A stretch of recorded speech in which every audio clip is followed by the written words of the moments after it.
Honorable Minister. We seem to have a network challenge that side. Yes, but we are picking you. Cosmas, we cannot hear you.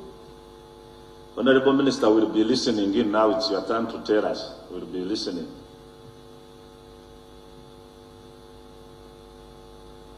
Francis. Okay, thank you. Thank you very much. Can you hear me well?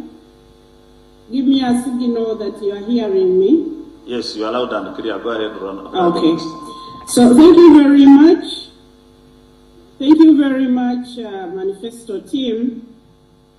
My apologies that I'm not in the room, but the communication came when I was already in the air.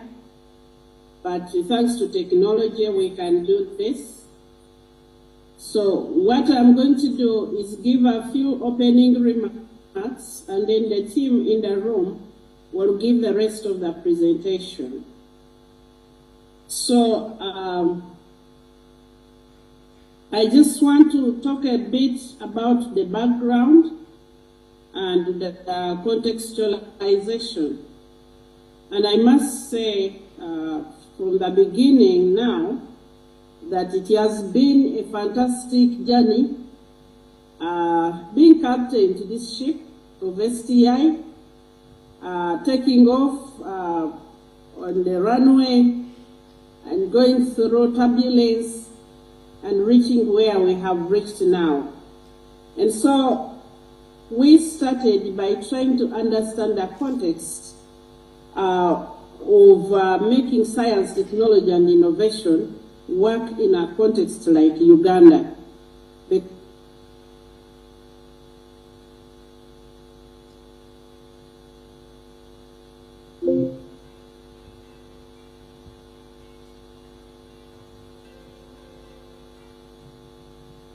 To their economic development. And yet the manifesto was promising making science, technology, and innovation work for the nation and show how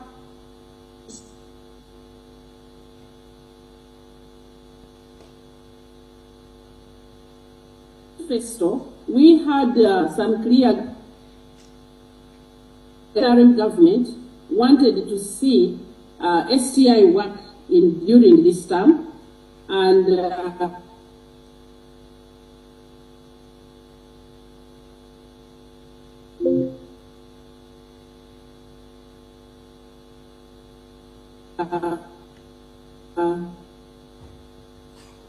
it is recognized that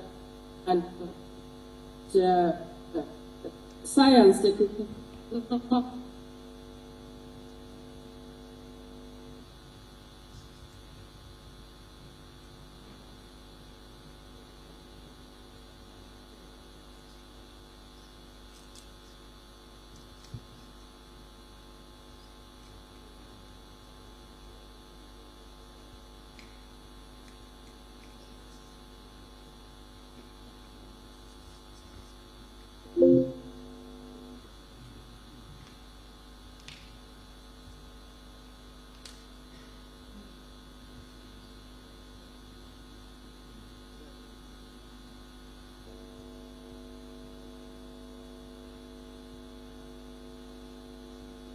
communication to the nation, we have now crystallized, and we can summarize what the president really wanted to see done in his budget speech of 2023. It was the clearest statement that helped us to understand. Are you able to hear us? To hear me? Yes, okay. Yes, Honorable. So the president made this. The president made this epic statement as his vision for the science-led modernization. They envisioned the economy of USD 550 billion, acknowledges the already achieved goal of quantitative expansion, but it adds another element of qualitative leap, which is fueled by the knowledge economy. And so that crystallizes the President's desire in this manifesto in summarizing what had been.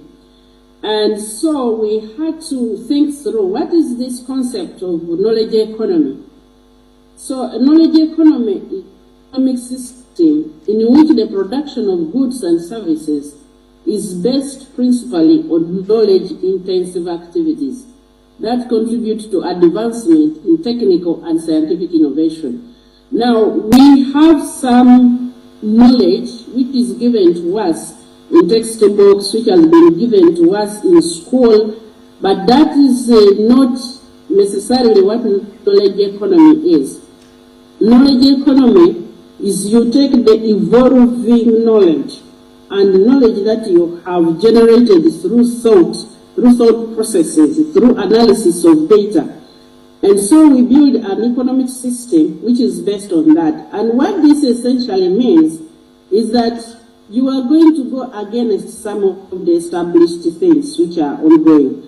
And generally, this is what makes science, technology, and innovation fail in Africa, because we are so stuck on things that were established so many years ago in the public service, in the routine of managing, and the laws. Knowledge economy does not thrive very well that way. So we have, through this time, studied the subject of knowledge economy and tried to see how do we harness this. And you are going to see this in the presentation. How do we harness this in the manifesto? And we have been able to categorize 6 tiers of knowledge and map it how we are implementing it. So the factor economy is the knowledge that we already know. That is, everybody knows that during the rainy season you go and plant seeds. Applied knowledge is where we get technology from elsewhere. So I know that if I go and dig with my hoe, I'll take a longer time so I can hire a tractor. So we are bringing in technology and knowledge which is there, generated by others. We don't know how to create it, but we use it. Then shallow knowledge is when we take that knowledge, technology and knowledge by others, but we build something of our own on it. And then there is intermediate knowledge, modified knowledge, and deep knowledge. I may not have time to describe all this. But what I would like you to note is we found out that the level of knowledge that you choose to apply in your economy will determine the impact of that knowledge on the economy. And you can note, you see those arrows arising from the different tiers. So when you use shallow economy and factor economy, you'll have almost immediate impact, immediately seen now, but it is going to be little and is going to be time limited.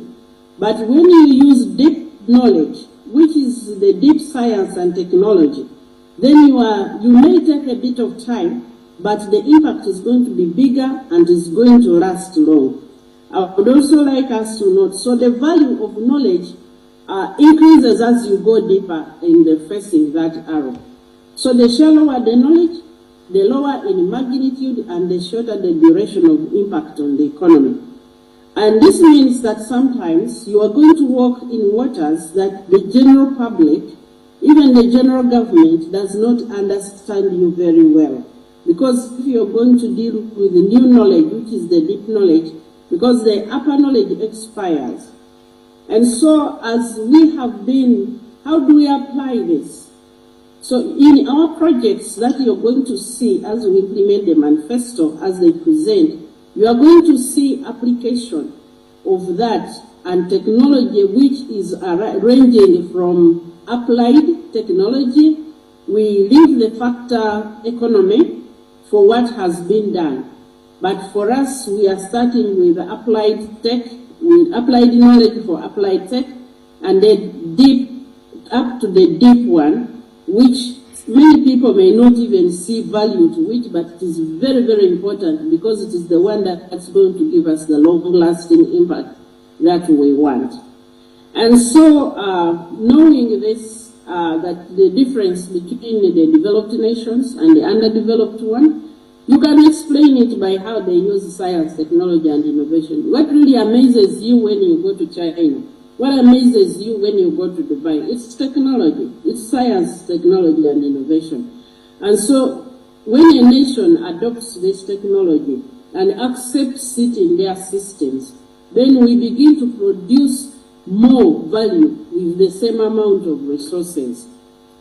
And so we took that and started believe, because it's not just a matter of implementing these projects and promises. The real issue is, can we make it produce the impact that he is expecting? And so we had to go into modeling and understanding, because science is now supposed to have an impact on the economy.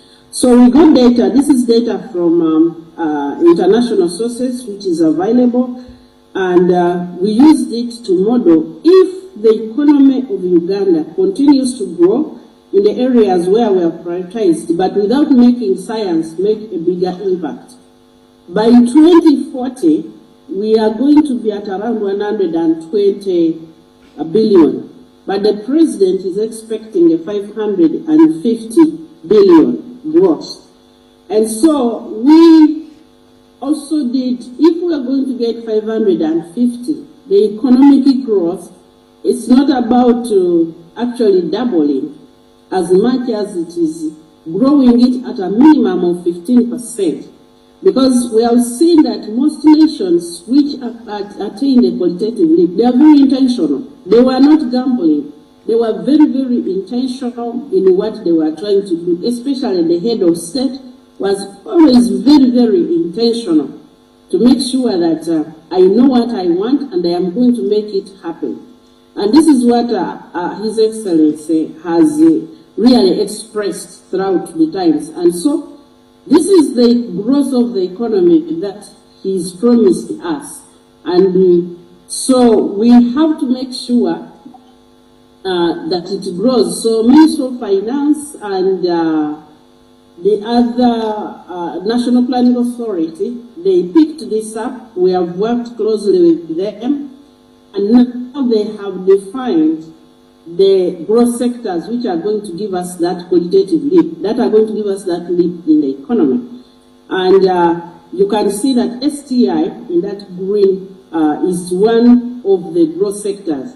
But I want to point out that also the other three areas to grow, they need to be supported by STI. Mineral development has to go to mineral value addition, which requires STI. Tourism, we have to go to value addition. And agro-industrialization, we have to go to value addition. So you will see in our presentation how we interpreted the manifesto promises. You will see the touch of this throughout the presentation. And STI per se, we are supposed to be contributing 136 billion USD to the economy by 2040, and that's the model which lays out what we must achieve annually if we are going to get there. We started from 2025, this modeling. So this is what we work towards, to not just implementing events, not just building, constructing an industrial park, not just building Kira Motors, but does it make sense to the economy? That is what we have been doing. And so we set a vision, and this vision is to make Uganda the best, most technologically advanced, and most innovative nation in the region. This is our vision, which we are working towards. And so every time you see STI, you will see something like make Uganda the best. And there is a lot behind that. If you're going to be Pan-Africanist and share the story of growth, which we are leading, of science, technology, and innovation, which we are leading on the continent, you must be very good. Nobody wants to listen to a mediocre. And so we have set our targets really, really high, but the good news is that we are hitting them.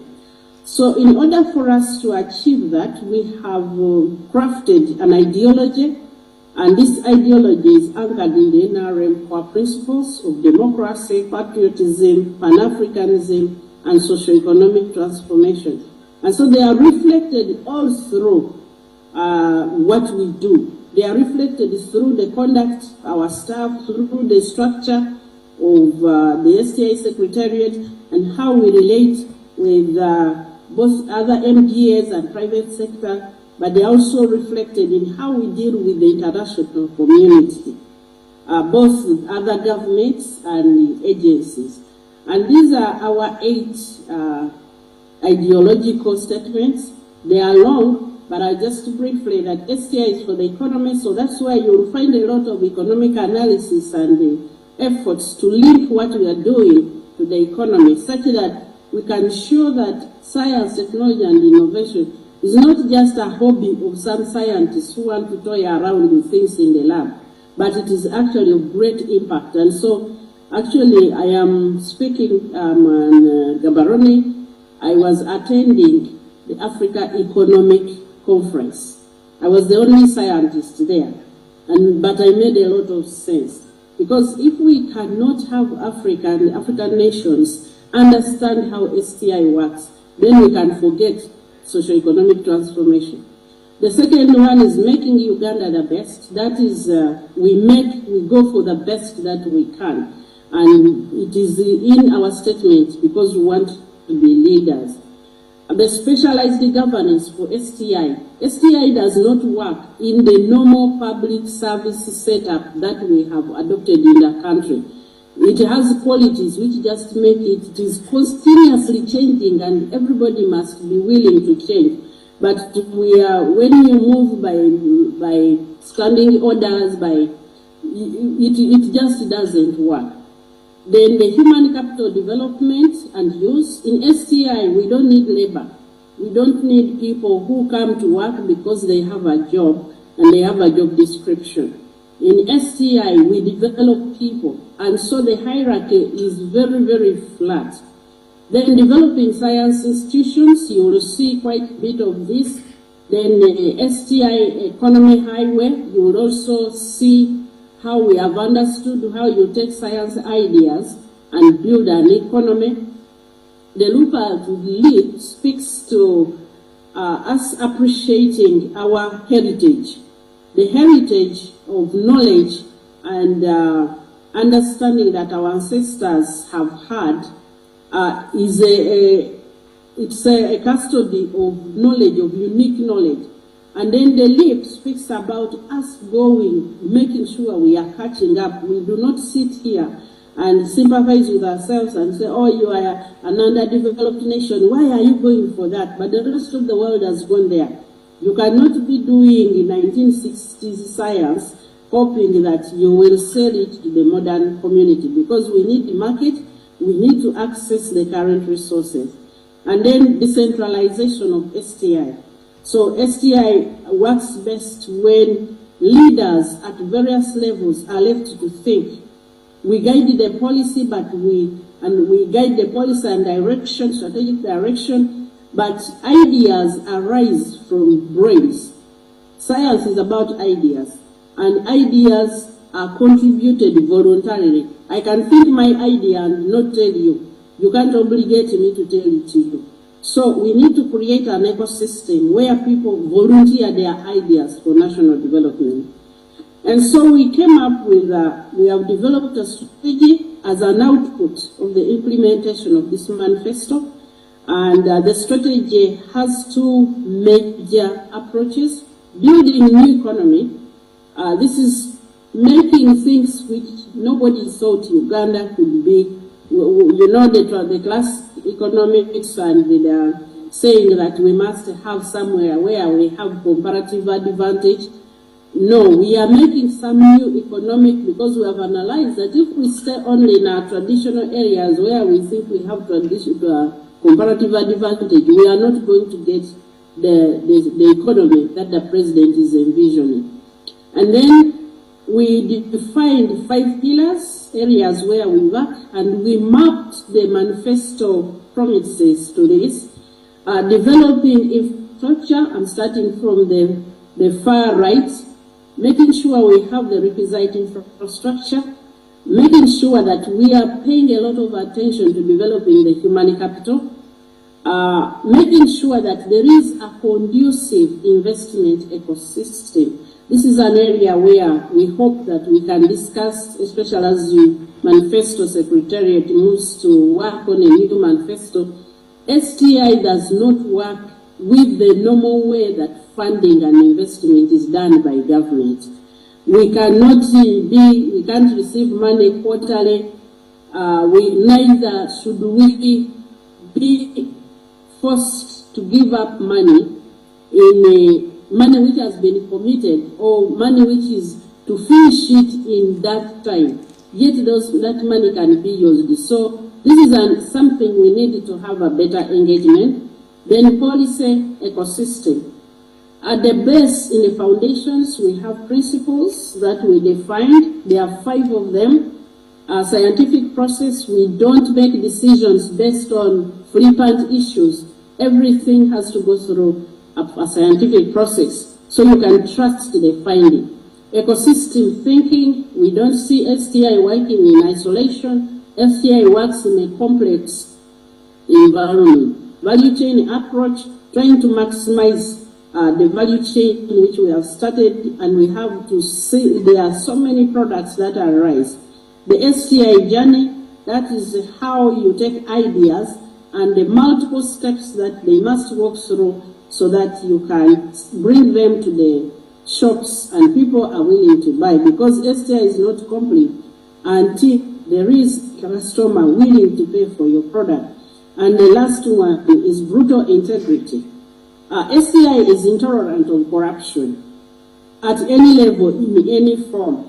So we are we need a lot of protection in the Ugandan ecosystem to make sure that this is a protected zone, because if you make an error or an omission, if I get money and then 10% of it is not spent the way it was supposed to be, that means the results are 10% less, and that means the vehicle that will come out will be 10% less, and nobody wants to use a vehicle which is 10% less. So STI thrives when you have, we call it brutal integrity.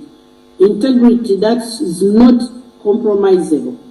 And so in the new economy, we are making sectors hitherto not part of our economy, and you are going to see them.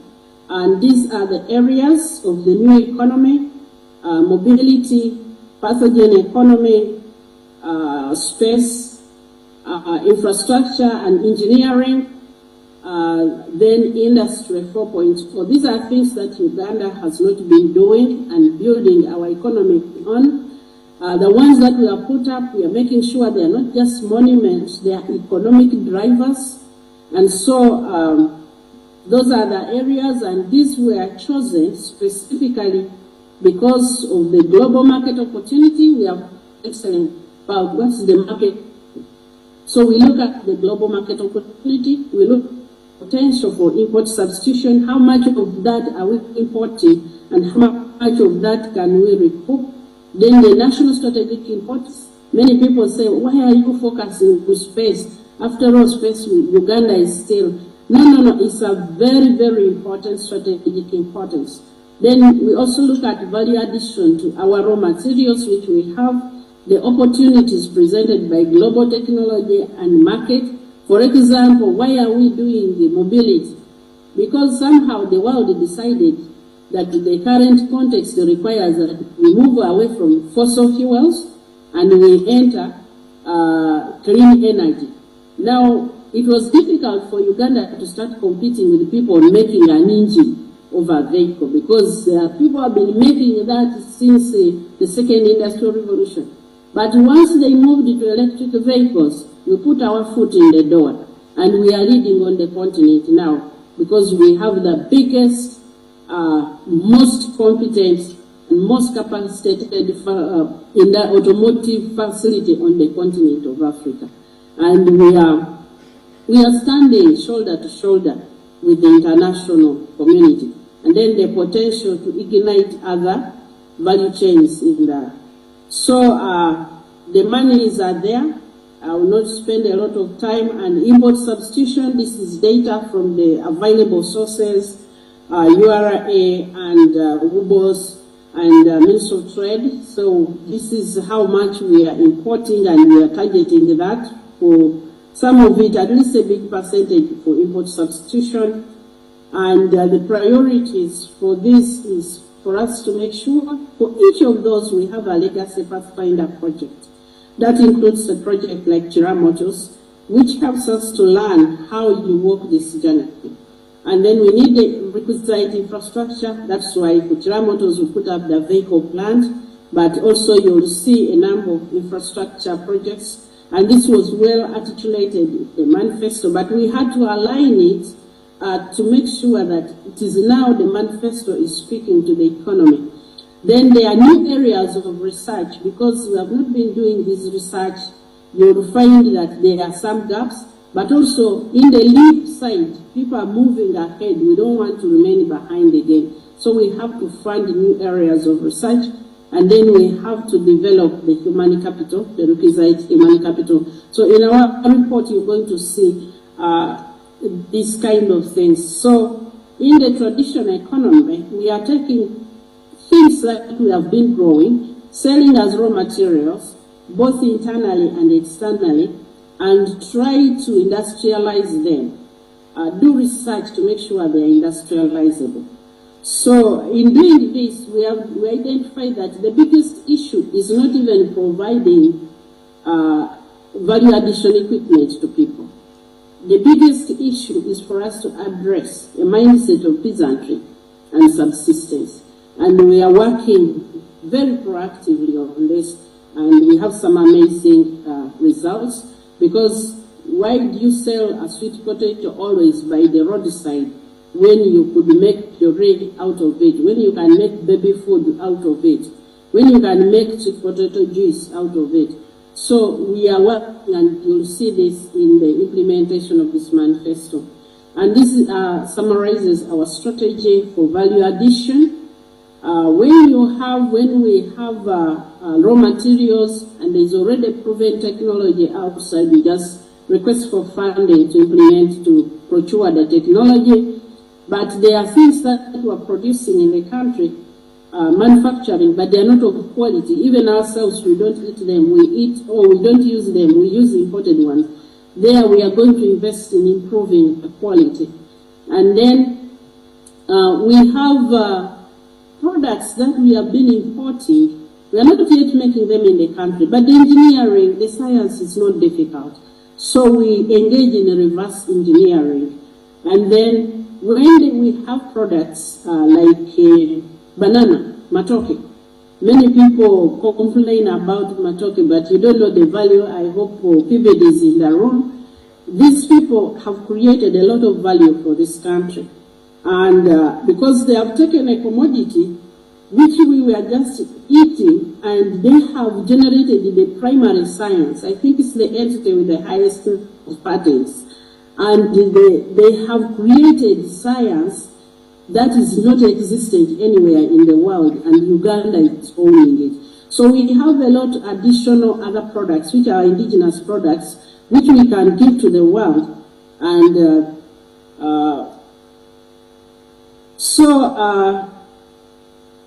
the promises in the manifesto, we have those promises in the manifesto. Initially, we had a few, but then there are additional guidelines, and these were to adopt a multi-sectoral approach to the STI development, increasing funding to research institutions for acquisition of state-of-the-art technologies necessary to support research and production, establishment of technology. I will not read through them all to save time, because we are going to go through them one by one. Cosmas is going to do that. But what we did is we got these promises and contextualized them in the making science touch the economy, making science build the economy, in getting the qualitative leap. So you will see as we walk through the presentation how the promise is being achieved across. So the reason I had to present the background is the manifesto presentation is aligned to the promises and not the value chains, the specific value chains. So now that you see the background and you know the focus areas, you will be able to align them to the different manifesto promises. So apart from the manifesto promises, there were additional strategic directives and guidelines. Some of them were given to us as written directives by the head of state or the prime minister. Others were given during public announcements. Others were given in cabinet. And so we have also brought this up. And so I want to thank you so much. I would like to request customers to take over from there. Please make sure that it is on Zoom because I am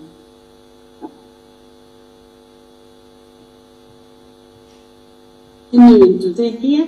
Thank you very much for listening. We're very, very passionate about STI and we are very, very excited because we are seeing that the dream is coming true. We can now quantify even some money, the money that positive cash flow that is coming from science, technology, and innovation. We can achieve the qualitative leap only and only if we understand and effectively implement science, technology, and innovation. Over to you. Thank you.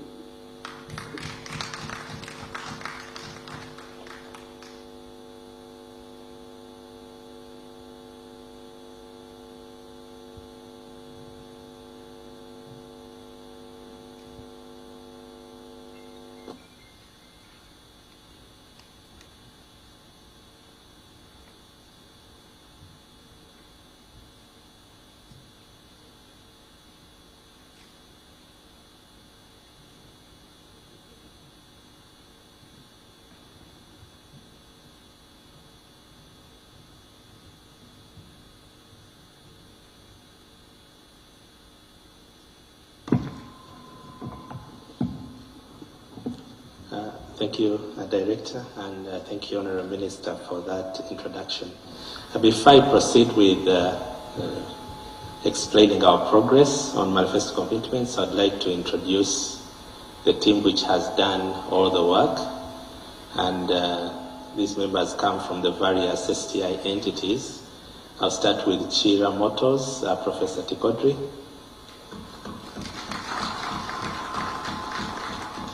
We have a team from Uganda Industrial Research Institute. If you could stand up for recognition. The Uganda National Council for Science and Technology, led by the Acting Executive Secretary, Dr. Ngol. We have a team from PBIT, led by Dr. Joseph Bahati. And then we have a team from the AINSTEP project led by Mr. Anthony Okimat. And we have some bureau leads from the STI Secretariat. It's Dr. Okodi, who leads our Infrastructure Innovations Bureau. And so now I'll proceed to give a blow-by-blow account of the progress we have made with respect to the various manifesto promises. The first promise is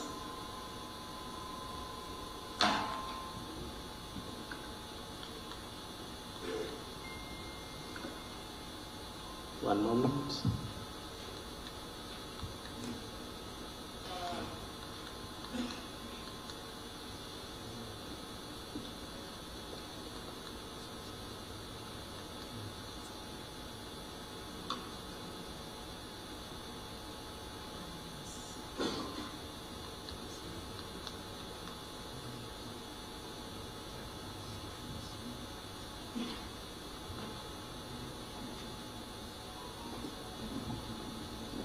we are trying to sort out the technology.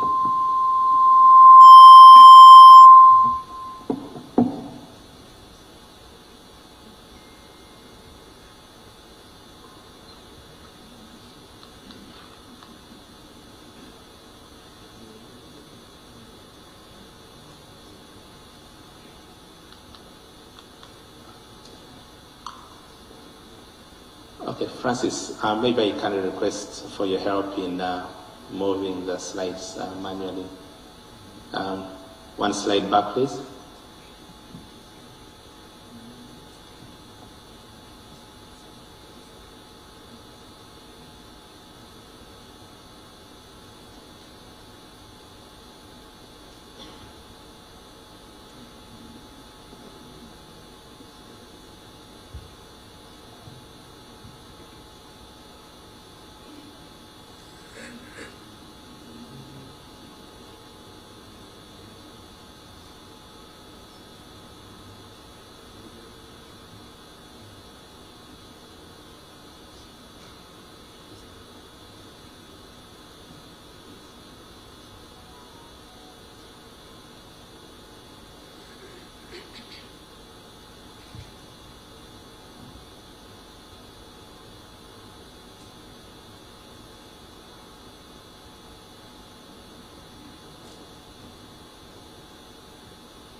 Right, so the first promise is to ensure that we stop working in silos, because science doesn't work in silos. So it's adoption of a multi-sectoral approach to implementing STI in the nation. So everything we are touching involves all key stakeholders, and this includes stakeholders from government MDAs, from the private sector, from institutions of higher learning, development partners, etc. And so we implement what we call the wheel and spoke model, where the Science, Technology and Innovation Secretariat is in the middle, but it's playing a coordination role to ensure that all the partners that are relevant to implementation of STI move in sync. And as you can see, it's also enshrined in the mandate that has been given to us. We are supposed to coordinate and facilitate all those players to ensure that we deliver on all the promises. I'll now give you an example practical example of how this has been implemented. A year ago, we started working on the e-mobility strategy for the nation, and this is supposed to be a blueprint to guide all our actions towards implementing electric mobility interventions over the next 15 years in the nation. And so we brought together more than 80 stakeholders across government, across the private sector, and from the development partner community. And these players got together and developed this ecosystem. They developed the e-mobility strategy. The ecosystem itself is in 6 clusters, ranging from R&D engineering, energy, transportation planning and management, value chain financing, regulation, and digital infrastructure. This strategy has been approved by the relevant interministerial committee, and it's available. It's available online through that QR code. Now, because we brought all the relevant players in the room, in 1 month after launching the strategy, we were able to get commitment of $800 million towards the implementation of this strategy. Now, this strategy aims to make Uganda a net source of e-mobility solutions. And we have ambitious targets. We want to have a full transition of public transport to electric mobility by 2030. And so the mission is a robust, self-sustaining, and competitive e-mobility ecosystem for the nation. I'll show you some of the focus areas of this strategy. We have local EV manufacturing, we have battery manufacturing, we have electrification of public transport, and many others. And we have already taken concrete steps in implementing most of these interventions. I'll also give you a few examples of that. For example, in local EV manufacturing, we want to increase local manufacturing and supply of electric buses, motorcycles. So we're not just looking at buses or SUVs, we're also looking at the 2- and 3-wheelers, and I'll also show you some traction that we have made. Those are our targets. Currently, we have annual installed capacity of 10,000, manufacturing 10,000 EVs annually. 2,500 of that is at Shira Motors, and the rest is in the 2- and 3-wheeler space. We have already attracted investment of 514 billion. This is from government and the private sector. And over the past 1 or 2 years, we have already realized revenues of more than 37 billion. Currently, we have local content of about 18 to 30%. It varies depending on the product. But we also have a target that by 2030, we'll have localization of most of the EVs in the nation, going up to 65%. And also starting this financial year, the government has implemented incentives that encourage local electric vehicle manufacturing within the nation. And these range from VAT exemptions, tax exemptions on importation of parts and components, and also tax breaks of up to 10 years for local manufacturers. And we think that it's important for us to incentivize local manufacturing rather than incentivizing importation of fully assembled products, because those will not contribute to our GDP as much as the work that we do here. And when it comes to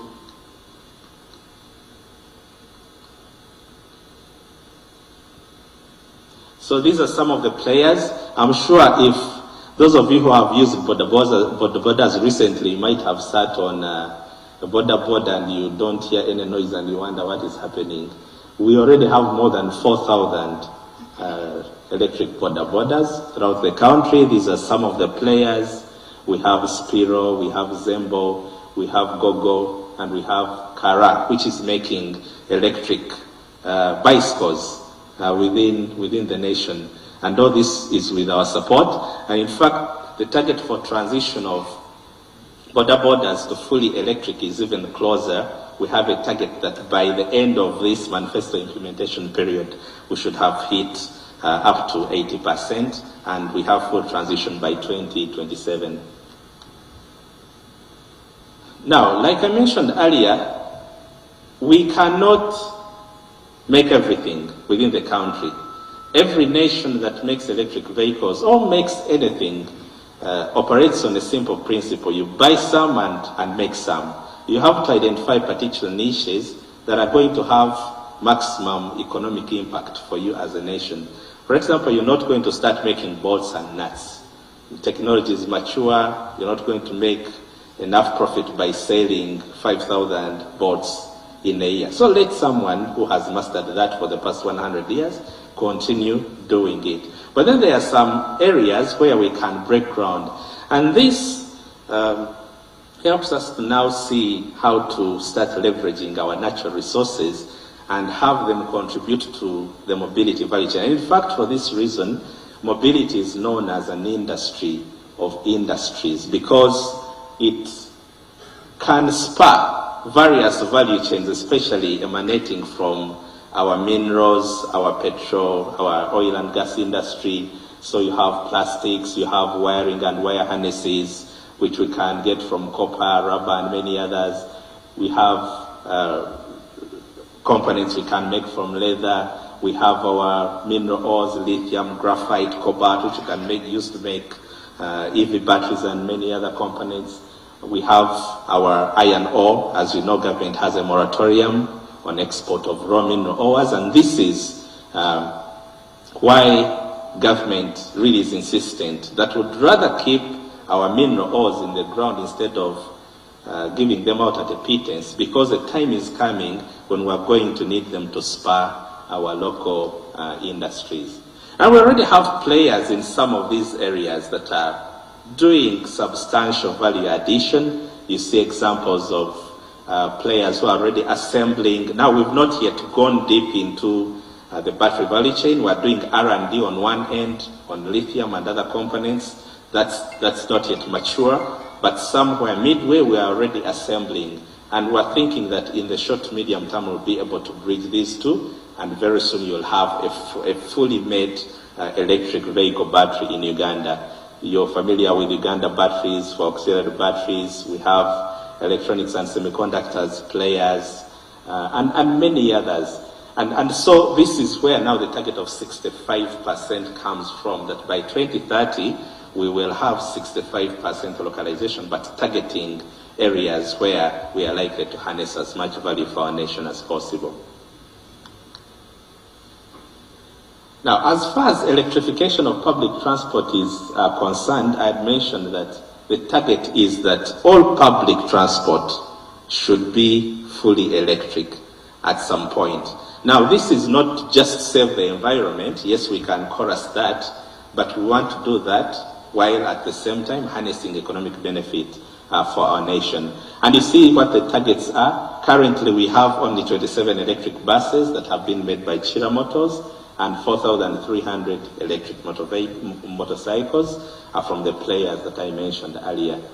Now, key to implementation of electric mobility in the nation is establishment of the requisite infrastructure for charging these mobility implements, and that is why a charging network comes in. And again, the role of government is not to necessarily be the one to put this in place, but to put in place a facilitative ecosystem, a policy environment that encourages the private sector to invest. I'll give an analogy of petrol stations. Government doesn't have to invest in establishing petrol stations, but a time will come when charging networks need to be as widespread throughout the nation as petrol stations are.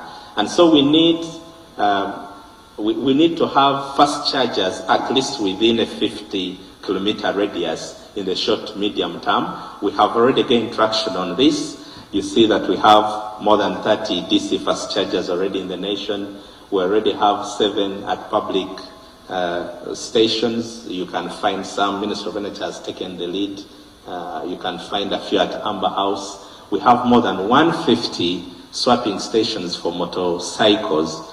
And this is the model that most of the border EVs have preferred, and this is also to ensure that the borders are affordable, so you don't own the electric battery.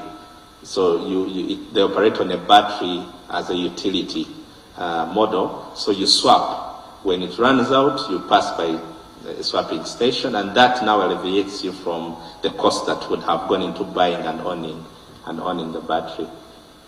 And then we want full electrification of the government fleet. We have to walk the talk. So representatives of government, MDAs who are here and those who are listening to us, we have developed the capacity to develop, at least for now, electric buses within the nation. Very soon we'll also be able to develop SUVs. So there is really no reason why any MDA should now be buying a bus that is made outside Uganda. Our buses are very well tested, and they are very competent, and they're best in class on the African continent.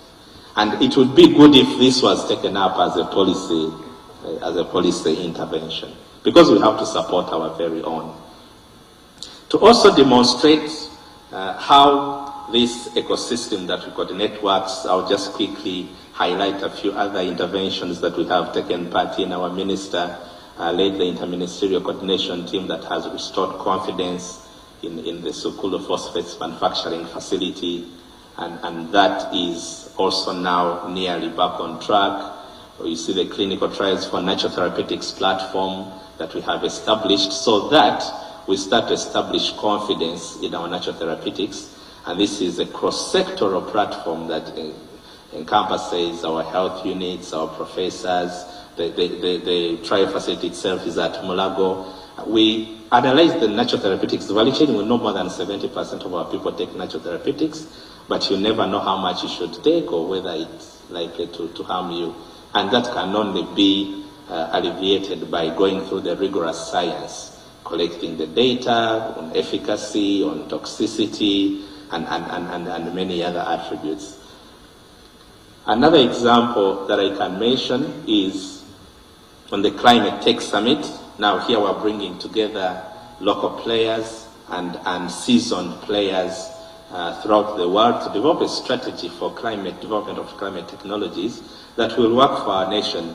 We know COP has just ended, but you saw the conversations we're having. Most of us were not really focusing on the technology. We're focusing on, to put it mildly, begging most of the global south, saying we are sequestering your carbon, you should be paying us. But what are we doing? We shouldn't wait for anyone to save us. If we're able to develop our own technologies and package our own products, we won't be begging for money. The projects will speak for themselves and they will attract the relevant carbon credits. And you see, this happened just in July, but we have already gotten funding commitment of $3 million from the private sector towards financing early stage startups that are dealing in climate technology.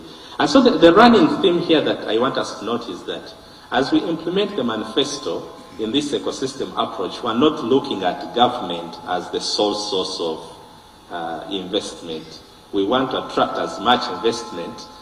This government can provide the seed funding, but ultimately for us to be able to build sustainable enterprises that impact the economy, we need to attract as much private funding as possible as well. And then you also have the Deep Technology Summit. The Honorable Minister talked about deep tech, moving from shallow knowledge to deep technology. Again, the key for us to be able to push this forward is to attract private sector investment. This summit happened in June, and we've already attracted $5 million commitment to local technology startups from the private sector, as well as other facilities, including cloud services that are going to, and training from world-renowned institutions such as MIT and Harvard, free of charge.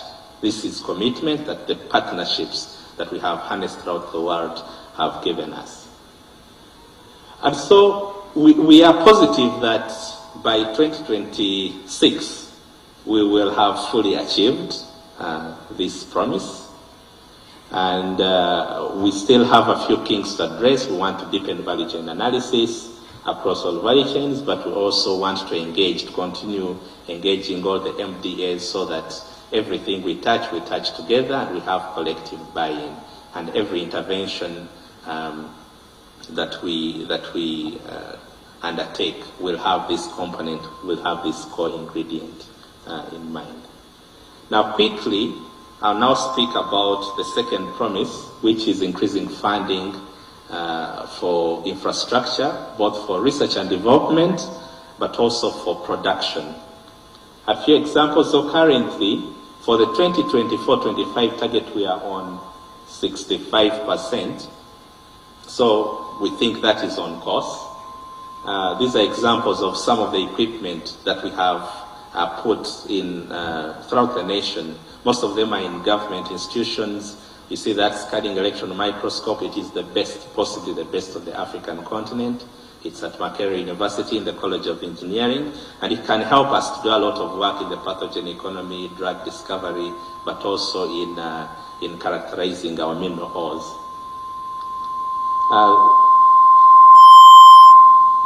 That one at the top is called Dr. Oligo. It is helpful in making our PCR kits, making some of those molecules, peptides that are again, I'll talk about the PCR kits in a little bit. This is the clinical trials ward that we have established at Mulago to support our clinical trials in natural therapeutics. So far, we call them investigational medicinal products, have finished clinical trials. 5 more are already pipelined. The protocols are developed, so they are going through the regulatory pathway.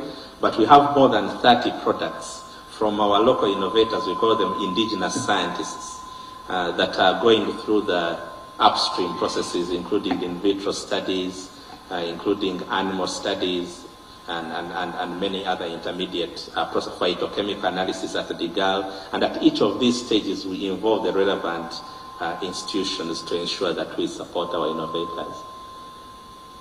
This is an example of, we call it the GLP, Good Laboratory Practices facility that we have established. So even when you're doing preliminary research, discovery, you need to do it in an environment that is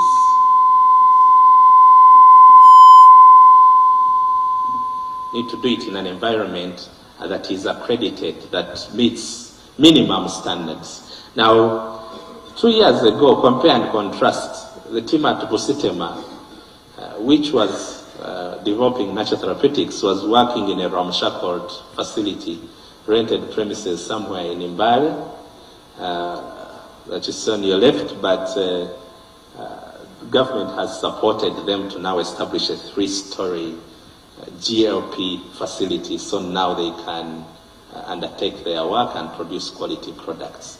And the long-term goal is that this is now a center of excellence for natural therapeutics research within the East, but we are also establishing similar facilities in each region of the country. That's part of the work, leveraging our institutions of higher learning. That's part of the work that we are still yet to do. Now, 3 years ago, at the start of the Manifesto implementation period, we did not have biobanks. Now, biobanks are facilities that store biospecimens. It can be anything. It can be tissue. It can be fluids. And why these are important is like when you have an epidemic and you want to test your drugs, you want to test your vaccines, this can provide you with the first testing ground, but also for future research when you're trying to understand the epidemiology, the pathology of some of these things. It becomes quite important. Previously, our epidemics would happen here, and then our specimens are taken outside the country. And then when you need to use them, the scientists need to use them, they can't find them. The CDC would not give you access, or whichever other partner had shipped them out of the country. But now we have built this capacity. We have 2 state-of-the-art biobanks. We have one at Mark BRC. This one is mainly for epidemic research. Then we also have supported another one at Uganda Cancer Institute to help us in storing biospecimens that will enable us to undertake more research in cancer. As you know, non-communicable diseases are also wreaking havoc now, and it's very important that we gain traction in research in that area as well. I'll skip that, but this is some of the work that the team at UCI is doing, piggybacking on the biobank that we have established. Francis? Okay, so this is a facility at Mbarara University. It's a state-of-the-art genomics lab, and it is also supporting drug discovery, understanding antimicrobial drug resistance, and many other state-of-the-art R&D facets. This is a lab animal house that is at Makere, Kovab. You must have heard about the famous mice that we bought.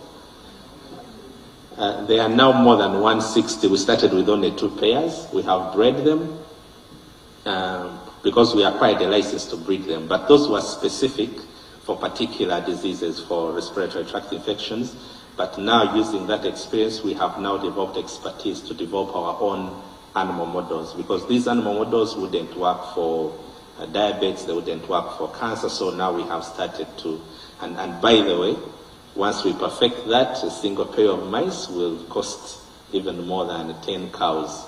So this is potentially a lucrative area for our nation. We have established the first, and this is in cooperation with the private sector, a player called AlphaSan. We have the first end-to-end vaccine manufacturing facility within the nation. Principally, it's going to start, it has already started manufacturing the anti-tick vaccine, which you probably know about, because for that we're already in phase 2 clinical trials, and that's our own vaccine. We have the local IP. But also, it's also supporting fill and finish for any vaccine that uses the same technology on which this line is developed. So if we got an epidemic right now, we wouldn't suffer as we suffered 3 years ago. We could easily use this facility to fill and finish vaccines. And this is some of the equipment at that facility. Yes, so we have also, because one of the strategic interventions by government is to partner with the private sector. It's very important because we get faster takeoff there. And after all, in some sectors, government may not be the best to take particular entities and businesses forward. So one such intervention is the partnership with the Day Biopharma, where government made an investment in exchange for equity, but Science, Technology and Innovation was also given the custody to have technical oversight over that facility. It is easily Africa's largest pharmaceutical plant, and it has a lot of capacity to manufacture vaccines, to manufacture generic drugs, to manufacture nutraceuticals, and many others. It is going to operate at a level that is accredited by the European Medical Agency and the FDA. These have already cleared us, and it's the only such facility within our region. And we expect that, and it has already started production, by the way. We expect that at full capacity, within 2 years, it should be able to contribute even up to $10 billion to the national economy. When we're able to make some of these drugs here, again, an intervention by government has been to provide offtake for these facilities. So Ministry of Health has already provided offtake, committed offtake to the products that are manufactured at the Day Biopharma. Government has also provided offtake to any other salient areas within this sector where we have developed capacity. You must have heard of East African Vitals. You must have heard of the Microhim Diagnostics, which is also making rapid diagnostic kits. So that's the capacity we are developing. So again, I insist, if we can make it here, let's not buy it from elsewhere. And that's the only way we'll be able to grow our local industries. We have made now a bit of the work that has come out of these facilities. We've made progress on our human vaccines. They've reached clinical trials. We are developing inputs for some of these vaccines, which, because many people in the world don't want us to develop this capacity, they won't sell them to us. But we are also building on our success with the anti-tick vaccine, which has progressed. We have now started supporting a team at Naro to undertake research in development of a dual vaccine for foot and mouth and lumpy skin disease. And the preliminary results are highly promising. And before the Manifesto period ends, we should have that vaccine ready to be commercialized. Now, I should mention that since we were doing most of this work, our scientists were doing most of this work from scratch. In fact, I should mention that Uganda is the only nation in Africa that pursued end-to-end development of and manufacturing of vaccines.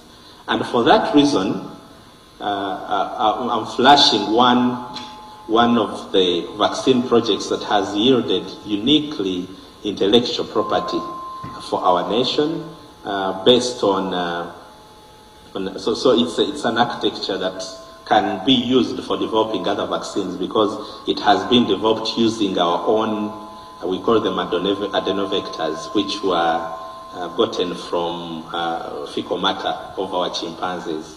So this architecture is already, it's patented, and our scientists are already using it to develop other vaccines, including Crimean Congo, hemorrhagic fever, and we have gotten everyone in the world watching because no one thought that this capacity could be developed. So someone could say, so why were you working on COVID vaccines? Are they still relevant? But you're building capacity, you're building these backbones, you're building expertise. So it's not about the vaccine itself. is the fact that next time you need to develop your own vaccine, you'll be able to rapidly develop it because you have the capacity and the infrastructure, the human capital to get it off and running. On diagnostics kits, I'll give you one example. I think you may have seen this before. So during the COVID pandemic, you must have seen that at some point the PCR tests were very expensive. Then at some point the cost dropped to just about halfway, and that is because we supported one of our scientists to develop a PCR kit at Mulago. And if you have taken a test at Platinum, Mulago, you have used this kit. The long story short is that ever since this kit was validated, it has been used to conduct more than 2 million tests within the nation, and counting, because COVID is still here. That's why you're still doing the tests. And if you do the math, this kit has saved our nation more than $37 billion. That's about 140 billion shillings that would have been spent on other kits. And I like asking how much the investment in this kit you think was. Anyone wants to guess? The amount of money that has gone so far in this project? Ballpark? About $1 million, which is about 3 billion shillings. So that's the multiplicative nature of science. That's the potential for the qualitative leap if you're doing the right things. You invest $1 million, you get $37 million in savings in 2 years. Of course, this is not yet even fully commercial. We are just starting now on establishing the commercial production facility in the Biosciences Park, which I'll speak about in a little bit. But you can't have that kind of multiplicative ability in the economy within the realm of the factor economy. And the other good thing is that this same kit, now that we have developed the expertise, very soon we won't have to import kits for HIV, for malaria, for diabetes, etc., because molecular tests in principle all utilize the same principles. Now the same scientists have developed, we call it a proficiency testing panel.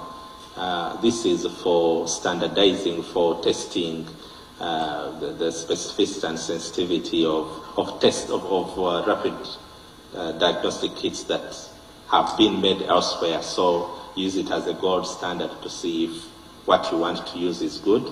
So this has been used in so far 23 countries within Africa. It has been accredited by the WHO, and it has also attracted supplementary funding from WHO of $2 million towards its commercial production.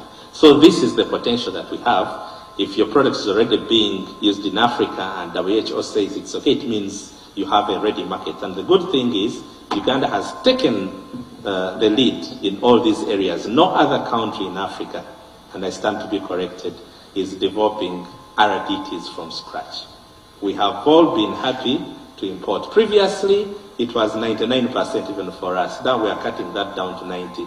By the end of the Manifesto period, we should be down to 80. And Africa, the rest of Africa is still sleeping. It's an opportunity for us because it is a market, so don't warn them. But of course, we also want to, we can't make everything. We want the entire continent to be enlightened. We want to be the shining light to show that these things can actually be done so that we develop together. Again, in terms of facilities, we have invested, government has invested in coffee value addition, starting with a pilot plant in Intungamo. It should come online by December. Now, the goal is that ultimately we should have many such facilities. This facility is not even able to take 1% of the coffee that we produce within the nation. But we did value chain analysis for coffee. So these are some of the equipment. So it's last mile value addition, meaning we're now able to go beyond just the green bean. We can do coffee roasting, we can do solvo coffee, we can do ground coffee, we can do capsules and many other value-added products. Well, we did value chain analysis for coffee, and I think the president has sung this song. I don't have to to resync it. We did value chain analysis, and we found that for every 1 kilogram of green bean that we sell as a country, we are donating $3 to the world.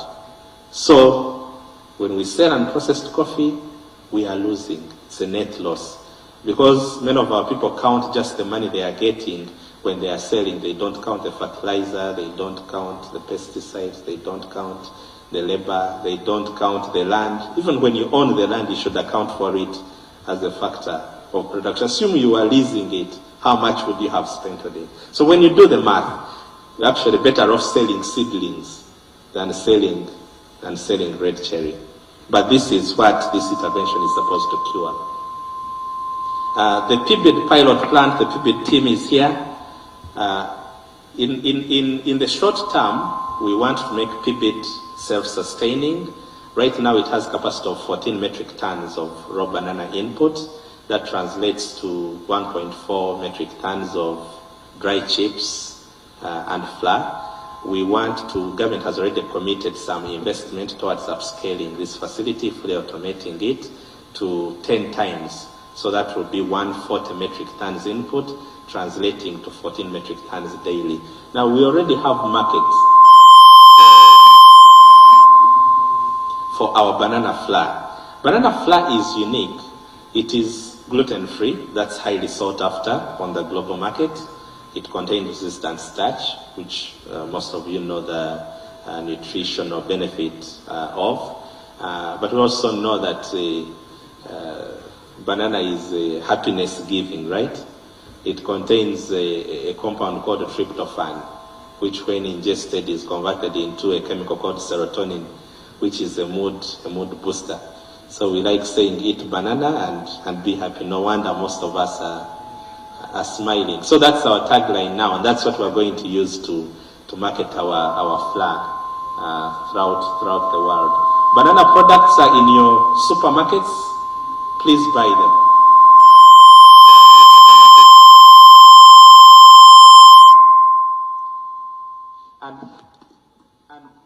Excuse me. And PIBID is already making money. Last year they generated 3.4 billion. The target for this year is 12 billion before the implementation period of the manifesto. It's what, 25? Yes, so before the implementation of the manifesto, PIBID will have broken even. That is the promise that we are giving you. But we have also started exporting our flour. We have committed market. We are already exporting a ton to South Korea per week, per month. Saudi Arabia, the Balkans, the United States. And in fact, we're only being limited by our production capacity. And we notice that when we export this flour, where we export it to, they are even extending the value chain. We saw the South Koreans are making baby foods from our flour. So we want to focus on flour as our anchor product, and then we create that innovation chain around it. Now, again, in terms of infrastructure and equipment, this is the Engineering Development and Innovation Center, which is coming out of the ENSTE project. It is our nation's largest engineering facility, and we want to operate it a little bit differently for upskilling our engineers. Most of them come out of our institutions of higher learning when they are quote-unquote raw. They don't have industry experience. They haven't touched state-of-the-art machinery. Now, this facility has easily some of the best equipment in Uganda, if not in Africa, including 5-axis CNCs, very high precision equipment. And we are focusing on 7 areas of engineering which we think are critical for our nation's transformation. And we are going to operate it in a learning factory model, meaning that whoever comes in learns as they do. So they come up with a prototype, a product, some of it can even be incubated. We're also going to establish, we have started work on an engineering, on a reverse engineering academy at the EDIC. So that's going to help us to reverse engineer most of the products that we have traditionally imported. Focus will be on, because most of our industrial automation equipment is all imported. So this would be a good starting point as well, but as well as developing skills and capacity in civil engineering, in mining, in metallurgy. We're going to establish a foundry, and I think that's going to be in place by the time the manifesto implementation period is over.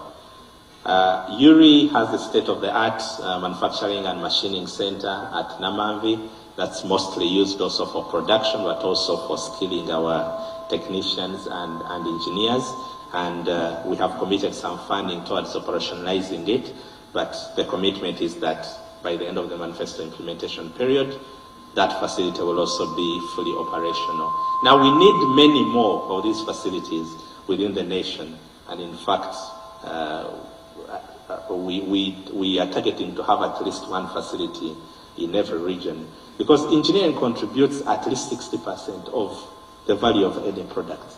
We want to develop the engineering capacity of our nation, and that's the only way I would be able to move.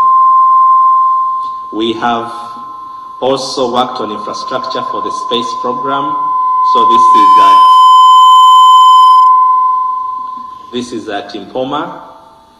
So previously this facility was dilapidated. It was under the custody of UTL in administration, but we have worked together harmoniously, Minister of ICT, Minister of Finance, and now with UTCL to have this space allocated to our space program as the headquarters of the aerospace program in Uganda. We have done some renovation, established startup ground station equipment, and government has already committed some money to even upgrade this equipment so that we are able to connect to and collect data from multiple satellites, even from ours, but also from our partners.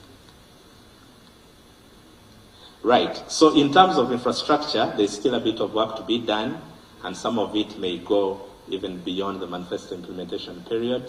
I'll speak about the Biosciences Park. So the Biosciences Park is our focus right now. We are establishing it as the bridge between R&D and industrialization. You can have a GLP in a university, but before you undertake a clinical trial, you need a pilot. We call it a GMP, Good Manufacturing Practices Compliant Facility. Because if you're going to inject something into someone, then it needs to also have been developed in a controlled environment. So this is the plan for the Biosciences Park. We have targeted a number of facilities there. So GMP compliant facilities for diagnostics, therapeutics, and vaccines. We have a clinical research and translation center. We have production line for consumables and many other facilities. And this is going to be in Nakasongola, Katugo, the T6 Industrial Park. We have been given 152 acres of land by National Enterprise Corporation, and government has already committed funding for some of the startup facilities. So by the time the manifesto implementation period ends, we will have some facilities here, including the PCR production facility. I should also mention that we have committed funding for the nuclear magnetic resonance spectrometry equipment, which will help us to, among other things, be able to discover new molecules from our therapeutics. And once we're able to do that, no one will be able to catch us. So this will be in place. I think the team has already identified a supplier, and we should have this by the end of this financial year. Right, so Promise 3, I know time is not our best ally, but I'll move quite fast.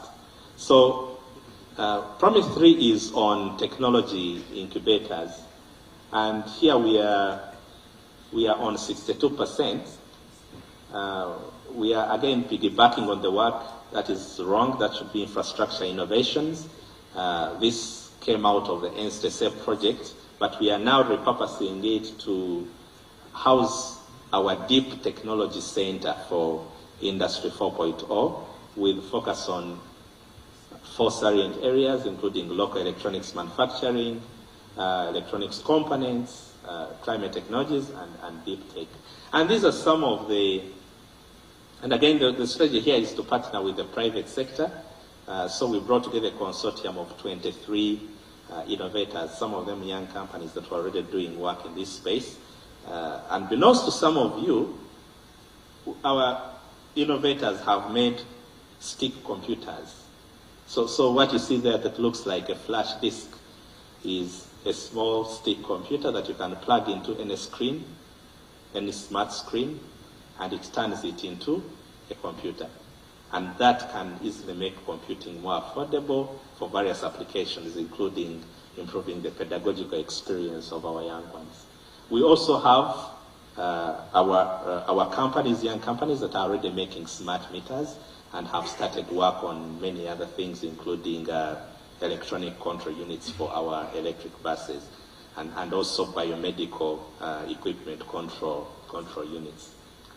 So this is a facility that we have supported. It's there in Namanve at the Enste facility.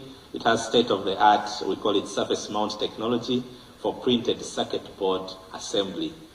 Now we have capacity now from design up to manufacturing. So if you design your printed circuit board, you no longer have to take it to China for it to be printed. We have developed capacity within the nation to be able to do that. And also on the other hand, on the other side of the same facility, we now have the technology incubator for electronics. And this consortium, we call it Ruera Consortium. They have a room that is well equipped with benchtop test equipment where anyone can come in and design and prototype. So there are facilities for prototyping, not just electronics, but even for simple packaging implements using virtual casting and other technologies. And so I'll show you a few examples of things. So we're able to go end to end. So very soon you won't be needing to buy things that are made in China, because our innovators have made things like blow dryers, like calculators, and many other things. So these will be on the market by the end of this financial year. And this is capacity that we did not have within the nation before. So really the sky is the limit when it comes to high tech, because you can dream it and make it. It's like how you see now we talk about Internet of Things. The number of phones in the world outnumbers the number of people. So the market is immense. Connected devices, smart devices, etc., across all fields, and we're focusing on application areas that are relevant to our nation: agriculture, health, security, transport, and many others. Right, so we have also developed capacity. I'll go one back. We have also developed capacity for making, we call this 3D printers, additive manufacturing technology. So we have an innovator that we have supported that is developing 3D printers from electronic waste. And we are trying to scale this. And again, this is the future of technology. This is quite useful at prototyping level. Now, we noticed that most of our young businesses, we call them soiled toddlers. They may have good products, but they never transition them to business because they don't know anything about finances, they don't know anything about investor readiness, they don't know anything about legal, so they fail in a basic due diligence. So this is what the enterprise hospital is supposed to cure. And we noticed that also some of the professors who are giving money in universities were turning into what we call grantpreneurs. They just keep rotating around the same thing because they don't know how to proceed to the next level. So that is what this enterprise hospital is helping us to cure. So it's a short training program, but periodic, for anyone who has something that is ready to move to the next level. And then we provide support in legal, in financial, in investor readiness, and many other facets that are required. We have supported the honey value chain through Tornado. These ones now have, in addition to traditional products that you know, the honeys, they now have propolis, which is highly also sought after, beeswax, and these are products that are already being exported. The incubation program at URI has supported many players in the cosmetics industry, the likes of Livara, the likes of Vitoto. Most of these rely on our raw materials again, shea butter, ghee, and many other interesting things. And just a unique product like this can multiply the value of our raw inputs by 10%. So that's the challenge. If we're to get a qualitative leap, grow the economy by 10 times, everything we're doing should have that ability, multiplicative ability of at least 10, so that we achieve our goal. And then you must be familiar with the leather value addition facility at Kaumu. Now what we're doing is, this is primary value addition. Now we are supporting innovators that piggyback on this to make innovative products, such as bags, such as belts, and also ensuring that the various components that you need to bring these ideas to life are also developed within the country. So we want to have agro-industrial parks. These are quite critical. We are targeting having at least 3 agro-industrial parks in the major regions of the country.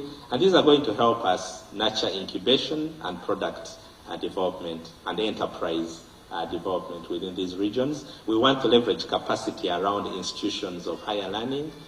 We have started with the Bositema University, which has given government, it's government, yes, but it has given 300 acres of land towards the establishment of the first agro-industrial park. There's a benchmark that we saw in Zimbabwe. It's called the Chinoi Institute of Technology. It's a university, yes, but it's also a production center. So you can find value addition to mineral capital powder as a university enterprise. High value animal feeds as an enterprise in the university. So as students are studying, they are also innovating and they are developing enterprises. Right, but we also need to develop a framework for operation of government-owned incubators so that we are able to harness their potential efficiently. Promise 4 was to fully operationalize Chira vehicle plant and also start work on the automotive and industrial technology park. Now, Chira Motors is ready for commissioning. We are waiting for a date from His Excellency. I think we should clap for that. So, it is arguably the largest and most competent motor vehicle manufacturing facility on the African continent. It has everything from a body shop, that's where like all these steel girders and metal sheets come in, and then so from the body shop to the paint shop to chassis, trim line, quality inspection and testing, everything is right here.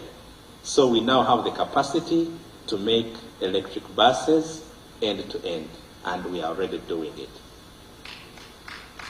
So the initial capacity for Chira Motors is 2,500 buses per annum, but this will be ramped up to 5,000 using the same facilities, just upgrading most of the automation within the short term. The facility is on 100 acres of land in the Jinja Industrial and Business Park. Now, if you haven't visited Chira Motors, you should, because it's you must have seen anyone who comes to Uganda now, be it presidents, be it parliamentarians, want to go there. Of course, Professor, we may have to put a few safeguards there so that people don't copy what we are doing. Let's attract the right partners and be on the lookout for any Trojans. But this is Chira Motors at a glance. I've already talked about most of the capabilities there. We have many product lines from 8-meter to 18-meter buses. And because we are designing these and making them on our own, we can even customize. We have the capacity to customize a bus to unique specifications that are needed by a particular client. And that is why you can have a baseline cost for the buses, but we can't give a unique figure and say this is what it's going to cost. We talk through the specifications and we can design that for you. We already have more than 100 pre-orders. We have already made 39 buses, 27 of them electric, but not at this facility. We are then leveraging the capacity at Ruero Industries. And going forward, we shall even continue to work with Ruero Industries as we try to localize most of the bus parts. Our electric buses have already, before I get to that, earlier this year, Chira Motors was accredited. It was allowed to start issuing what we call VINs, Vehicle Identification Numbers. It is the only such facility that has that accreditation in Uganda, and there I say East Africa. So when you're able to award VINs, it means that you're accredited as a manufacturer. So if anyone asks whether we are manufacturing or assembling, you have part of the answer, but also anyone who asks you, tell them assembly is part of manufacturing. It's one of the last steps in manufacturing. But anyway, so the first VIN was awarded to the bus that was sold to Uganda Airlines. So this is a very big achievement for our nation. And so that means that any bus that's made in Uganda by Chira Motors can be traced throughout the world. That helps you, it builds confidence, it ensures your products can be easily recalled, they can easily be supported, and so this now puts that at par with global manufacturers, the world-renowned ones like Toyota and Mercedes. Right, I've already mentioned this. Our buses are ready for the market. Please place your orders. And I should mention that we have a multi-pronged approach to market entry. Now, one approach that has been, yes, we're working on financing models for the private sector to offtake. But as we wait on the private sector, we also thought of running a pilot of how mass mobility, smart transportation could work in a metropolitan area. And for that, Chira Motors has worked with the Secretariat to run a pilot starting in Jinja. I think they launched this past weekend, Sunday. Yes, so if you see E-Bus Express anywhere, that's our Ugandan enterprise that is off-taking our electric buses. They are applying the Jinja-Iganga route. I think it's about 10 routes per day. I've asked for the statistics. They're still collecting them. But 4 buses were able to carry about 500 unique passengers on any given day. And I want to tell you the scalability. I did the math and they generated an average of 5,000 per passenger. So, if you had many more buses, okay, long story short, if you are carrying 100,000 passengers every day, let's say in the Kampala metropolitan area, I'm trying to cast an eye on the opportunities that we have. You're able to possibly generate more than 1 billion in a day, in a single day.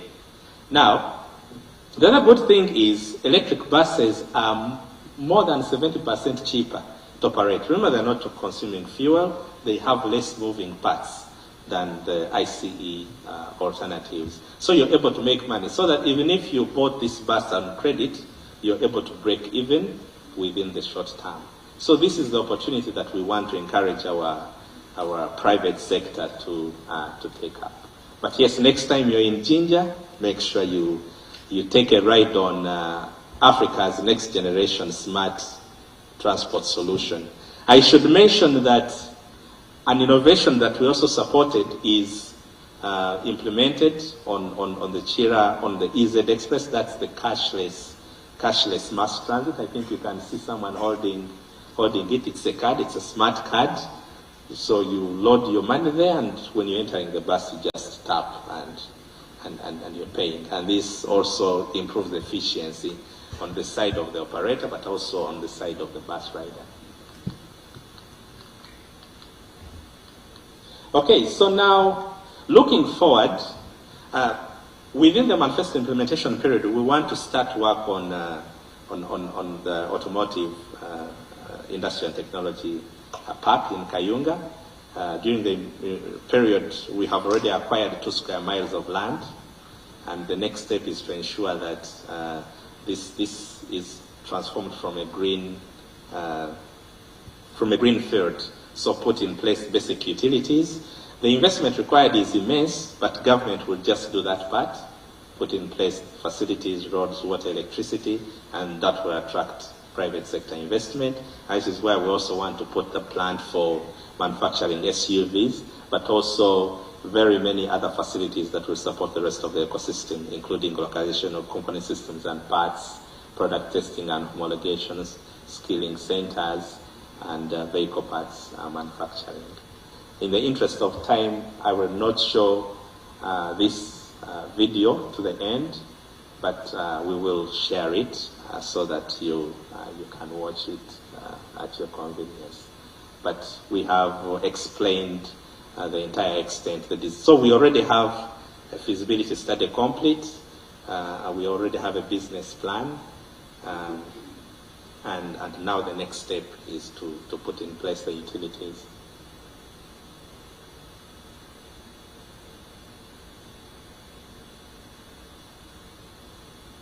All right, so I'll skip this in the interest of time.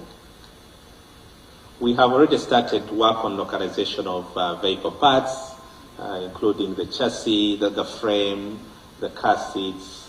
Automotive paints are fully sourced locally. We have started work on the EV batteries.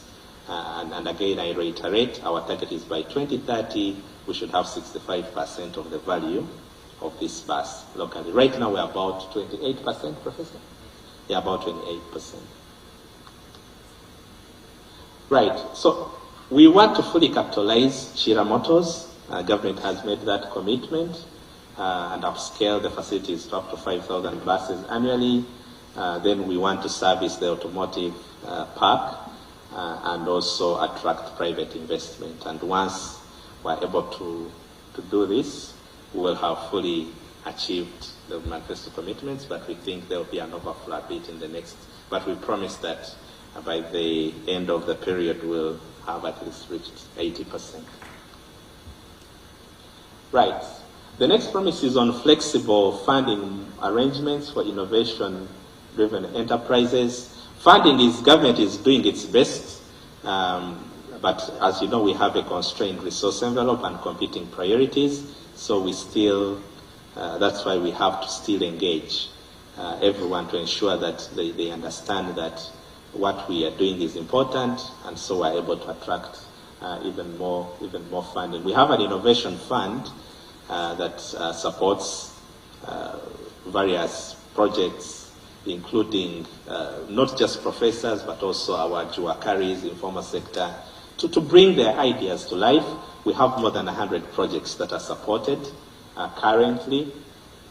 But when we're supporting anyone now, we have a blueprint that we follow to characterize them. We call it the STI idea to market journey. In the interest of time, I will not spend time on it. But we have multiple phases. We have idea to prototype, prototype to viable product, then we have profitable enterprise, and then ideally we would want all our enterprises to reach mature brands, global recognition, where they are filing for IPOs. But you would struggle to find a uniquely Ugandan business that has gone from R&D and reached what we're calling phase 4 there. Even our own Chira Motors right now is in phase 2. So we now want to, because the science we know how to do, the technology we develop, we have the prototypes, but now we need to translate a lot more into the innovation, industrialization, and commercialization. So we don't want to keep cycling around phase 1 and 2, but we want to push. So anyone that comes to us, anyone that submits something to us, we locate where they are, and then we give them appropriate support. And that also goes down to the kind of funding that you're giving. For example, if someone is still in phase one or idea, but they haven't proven anything, you're not going to give them a loan, a returnable loan. You're not going to attract venture capital for them. What they need at that point is a grant. But if you have already validated something on the market, then probably then we have now a mechanism for giving returnable grants through partnership with UDB, because we want to start inculcating the business acumen in our innovators. Right, so these are some of the things that have come out of the Innovation Fund. It's a 3-in-1 trike that was developed by our Juakari from the informal sector with support from Chira Motors.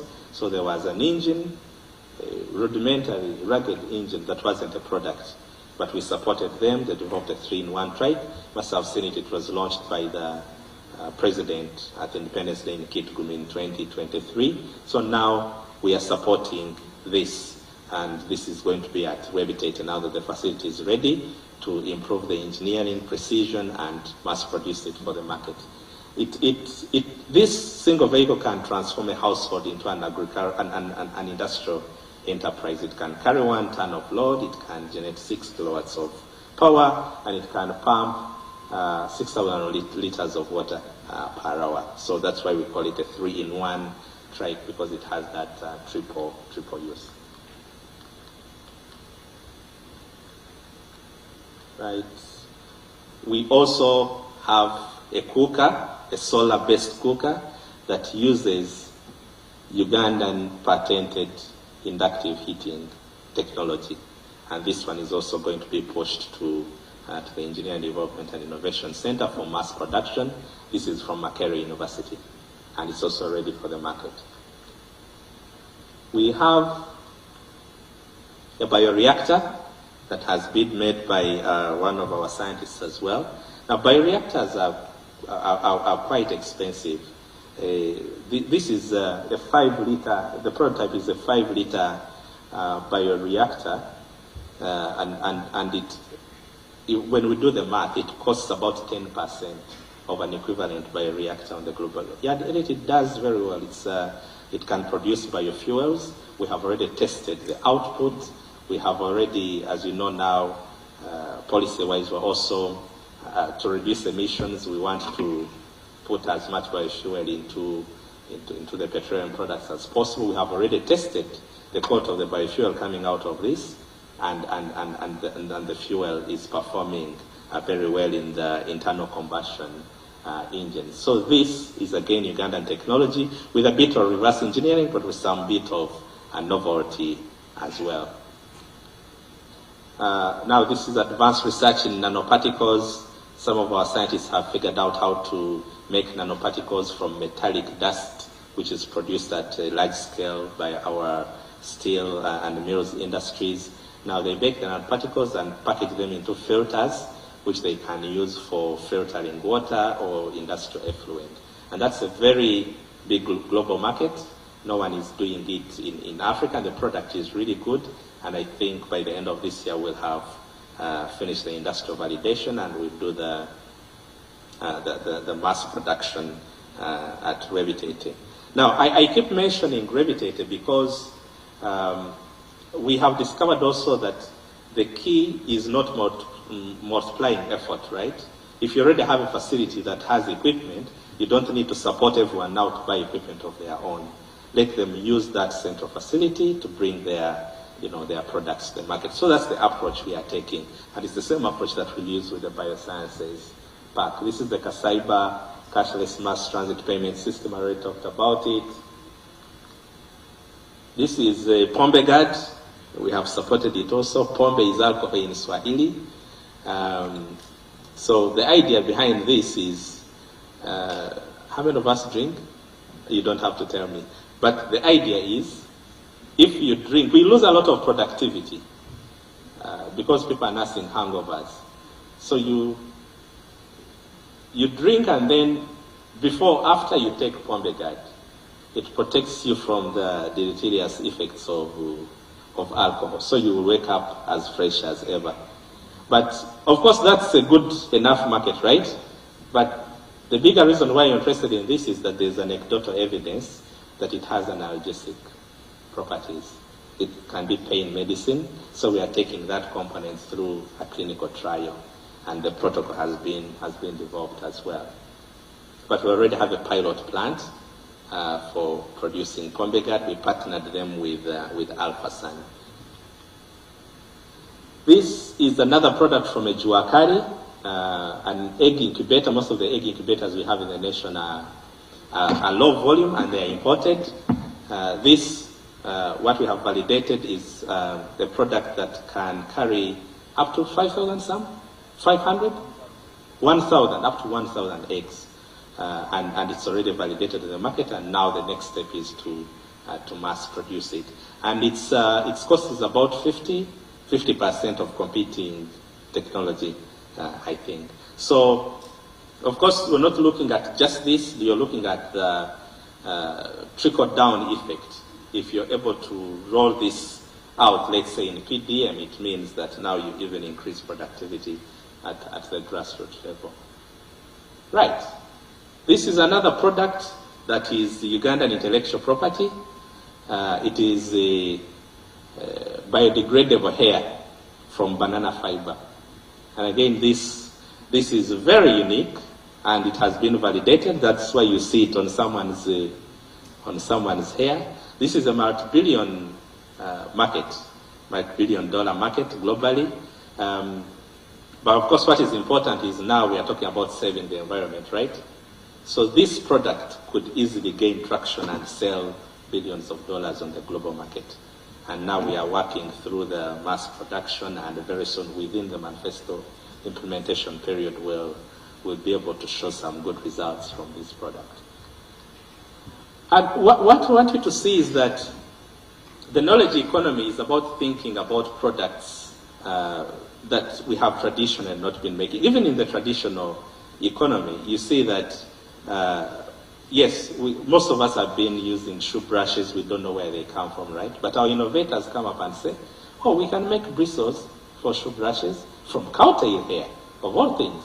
So it means you're now adding value to something that literally had zero or very little value. So these are the brushes that some of our innovators have made with our support. They are already available in supermarkets, and these bristles are made from indigenous cowtail hair. And they're very well liked on the market, and they're also biodegradable. So that is a plus. Speak environment, speak products like this. Right, so we have so many examples of innovations like that, but that's just a snippet. As I mentioned, we're supporting 100 projects, but even in addition to that, there are those that we support, we give in kind support, not necessarily. So across the entire ecosystem, we're supporting like more than 400 enterprises, and each of them has a product that we could talk about. But we're also looking at how we can support the parish development model using productivity acceleration tools. There's an example here of a pilot that we ran in 1,500 households. And we showed that using this algorithm, without even, just by equipping our locals with knowledge and not necessarily giving them more money, giving them money, they were able to achieve 70% increase in income within a period of less than 1 year. And this is a pilot that we've already run in, I think, 4 parishes so far. And the results really show that this is an intervention that can easily be uptaken by the entire nation. We have also supported development of a strategic plan for the Bukit sub-region and neighboring regions.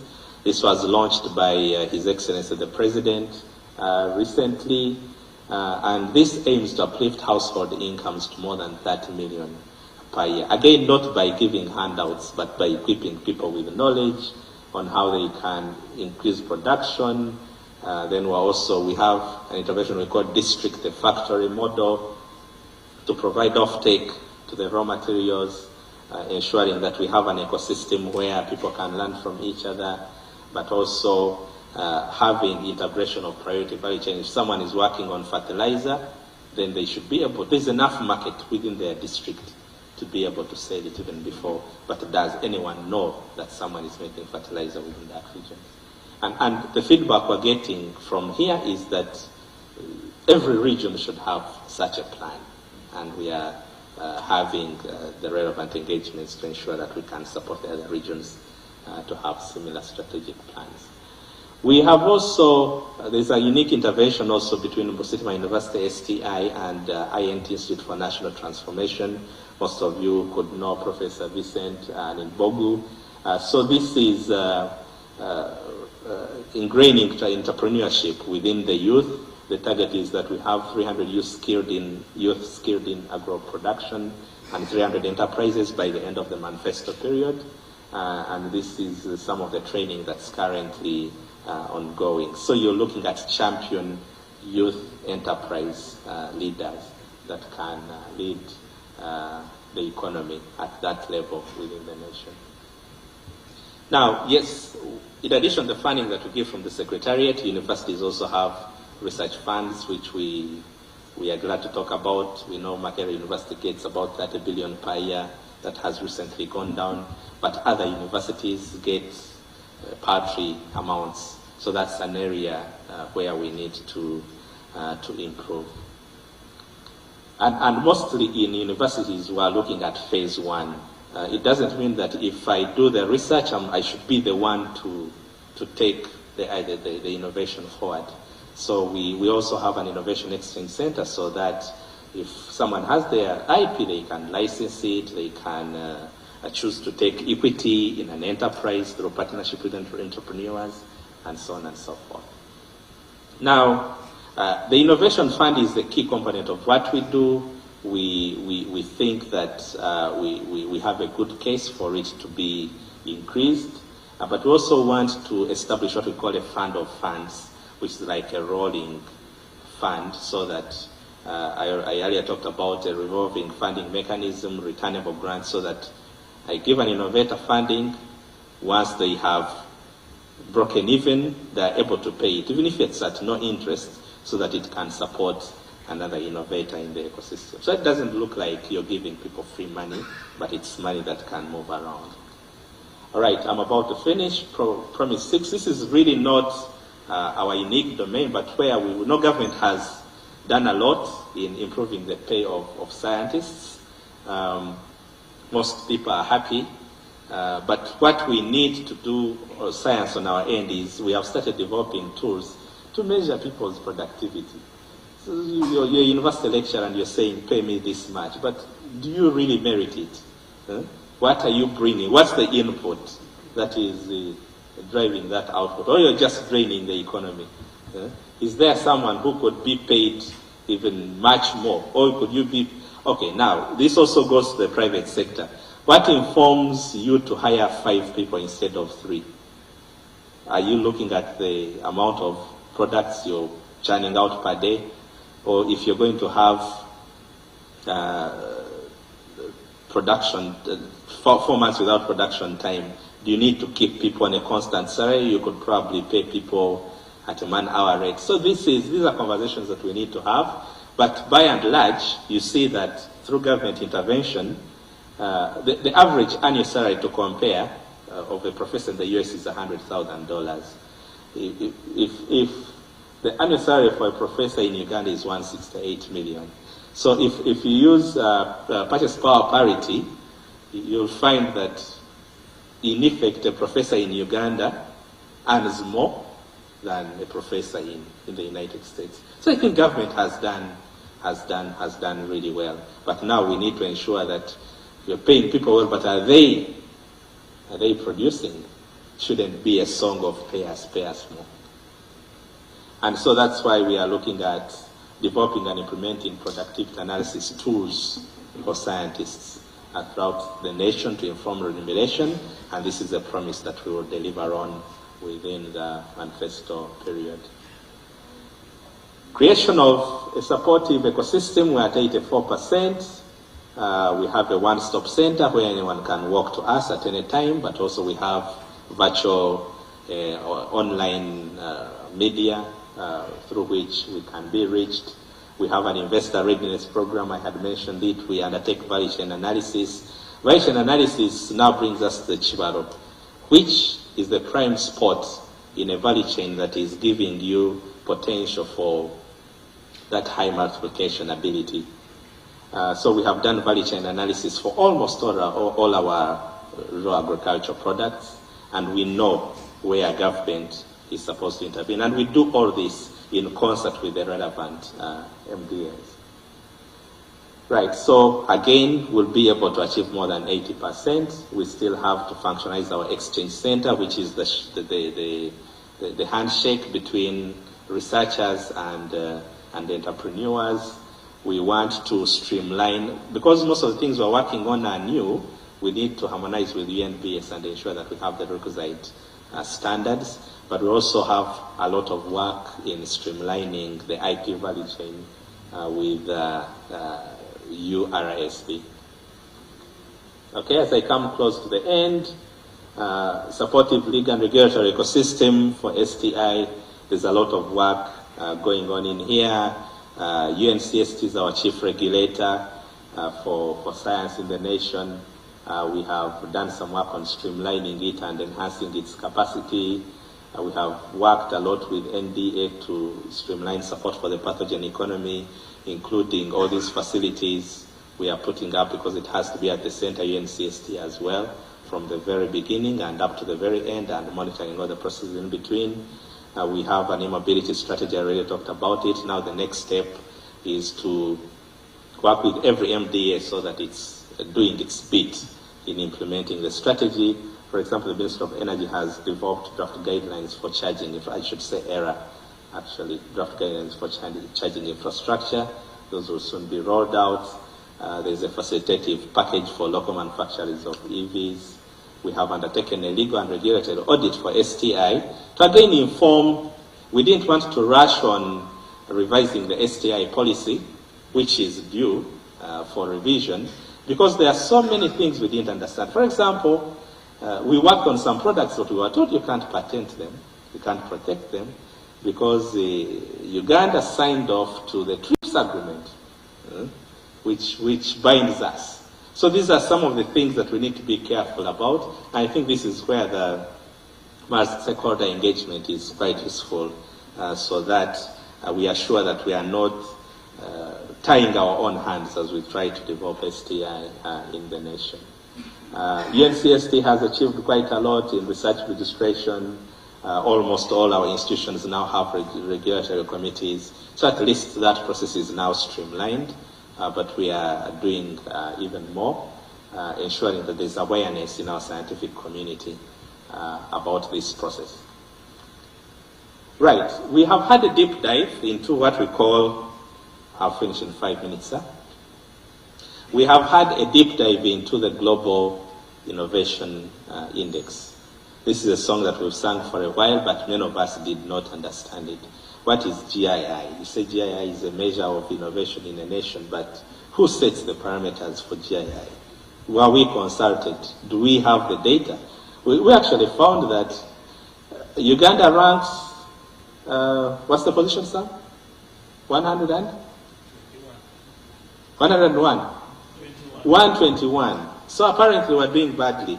But when you look at the data, they're either using data from 2013, or they tell you data source is Ministry of Education and Sports, but it's not available. And yet, on this side, we produce annual reports, we produce annual strategic plans, we produce status reports. So there is a very big gap there. Of course, we say we want to make Uganda the best.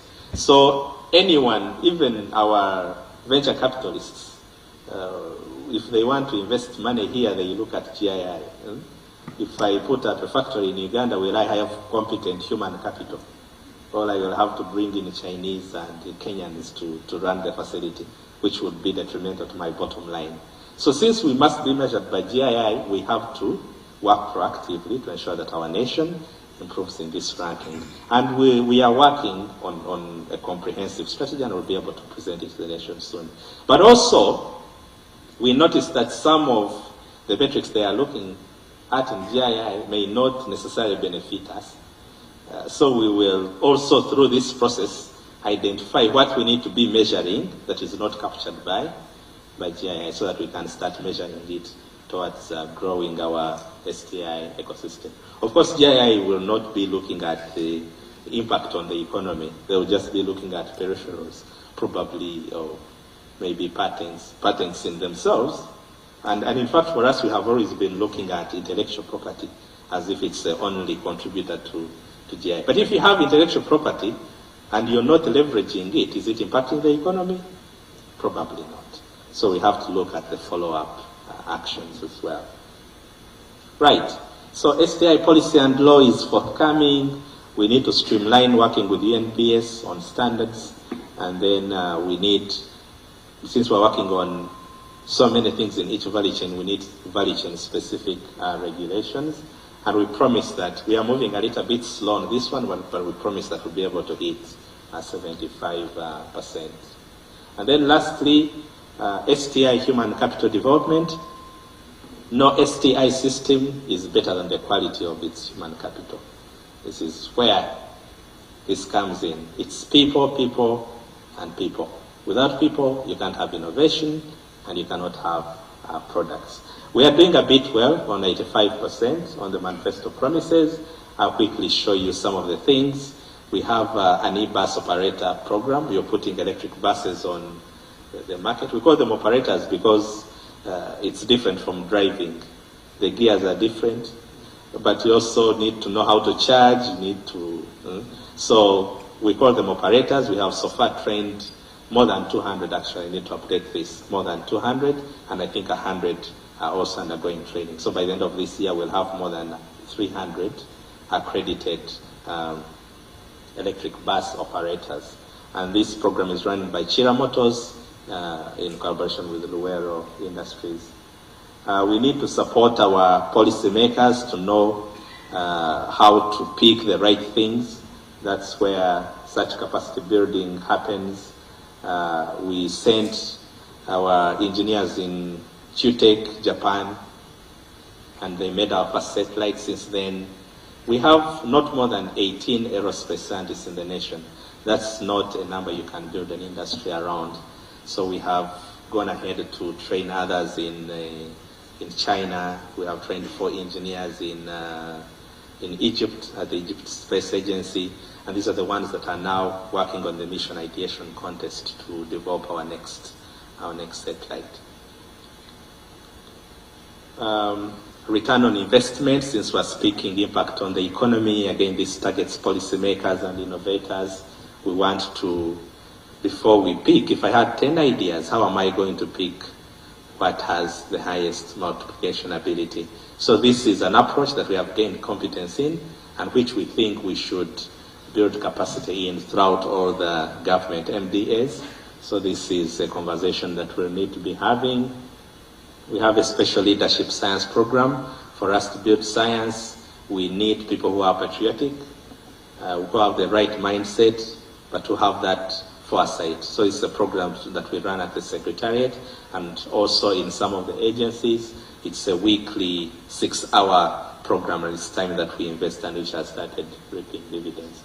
We have the Foundry program for developing STI human capital in the realm of industrial scientists. We have so far taken on 21, and most of them are either attached to projects that are supported by the Secretariat, or our agencies and our institutions.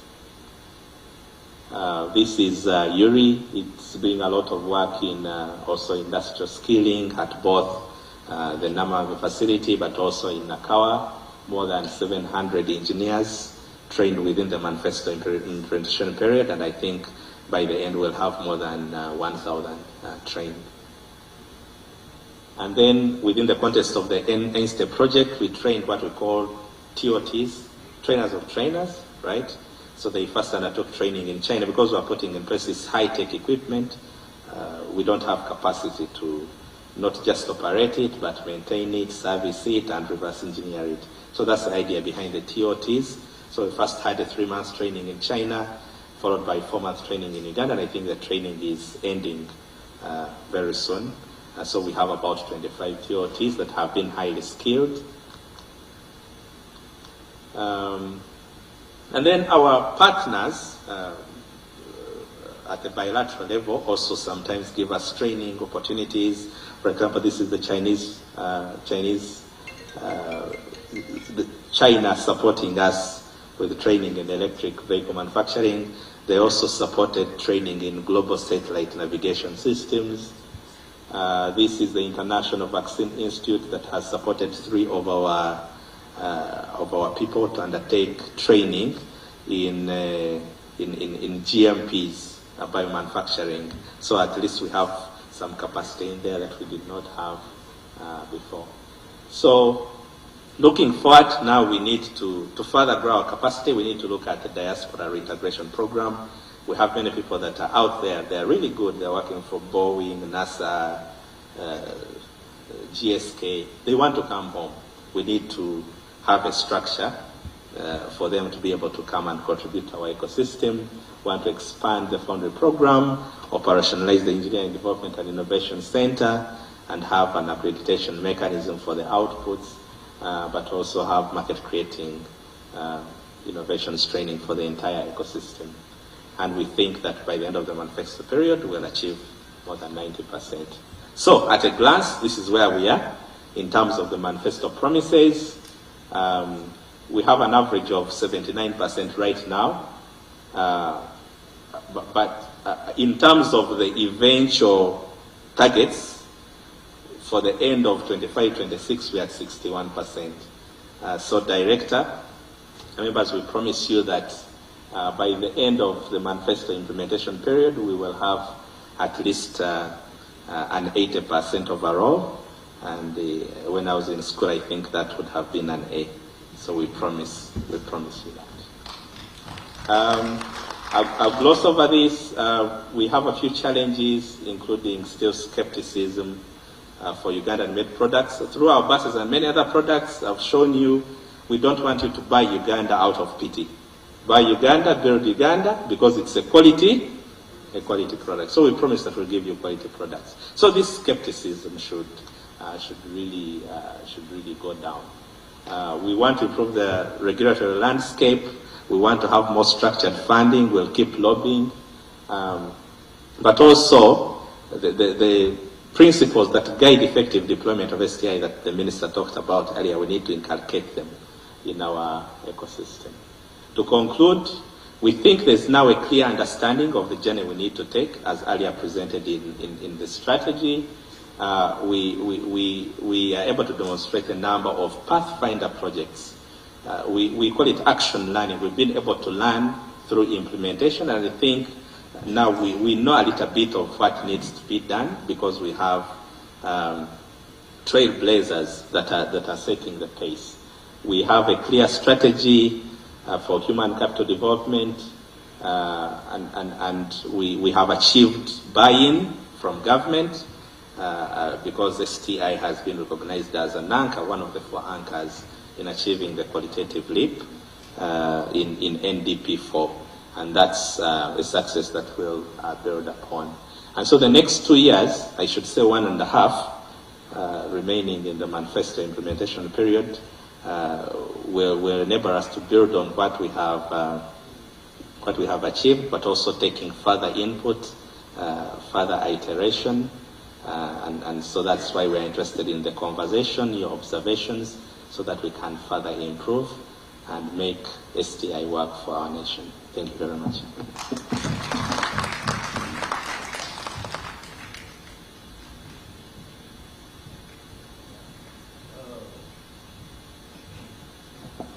This is really, really serious business. Please join me to give a very big applause to science, technology, and innovation. Some time back, I think His Excellency the President was on national television and made this statement. He said, Uganda etandise okumpoomera. And there is no reason why all of us who are watching, who are here, should not share the same sentiment with His Excellency the President. Please once again clap for this team for the job it is doing. We are slowly trying to appreciate, but we want you, the sector, as ably stated by the Minister, to shift science from being a hobby to a way of life. So I believe whoever was watching, most especially Ugandans, we need to have this mindset of start welcoming science as a way of life. So allow me once again to salute you, the presentations both from the minister and the technical person here. We have these observations from the Manifesto Implementation Unit. First and foremost, we want to salute the efforts in the way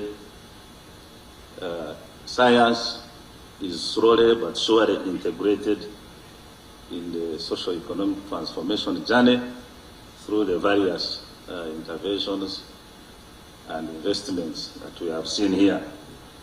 We want to identify the STI ideology that is being propagated, the science strategy, which is all geared at making sure that science makes a change in this country.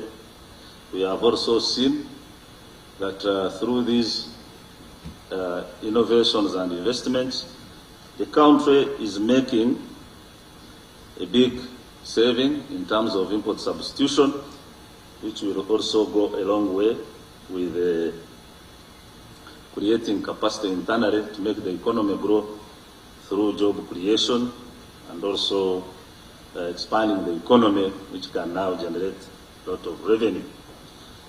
I also want to inform viewers that us as a unit responsible for monitoring some of these issues, that all the various infrastructural investments you have seen here do exist. They have not copied from magazines. Some of you have not seen them. You may think they went and took photos somewhere and brought them here. These investments exist within this country. We have been there physically. We have seen them. So what remains now is how this journey of making them, translate whatever the intentions are to make sure that the Ugandans can benefit from the objectives. I was very excited by Pombe Gad. You know, this country operates two economies. There is the day economy and the night economy. But the night economy is more active than the day economy. And Pombe Gad could be one of the very, very interesting products. And I don't know when he will start the commercial production, and I don't know whether he could also be allowed to be the sole distributor of this product in this country.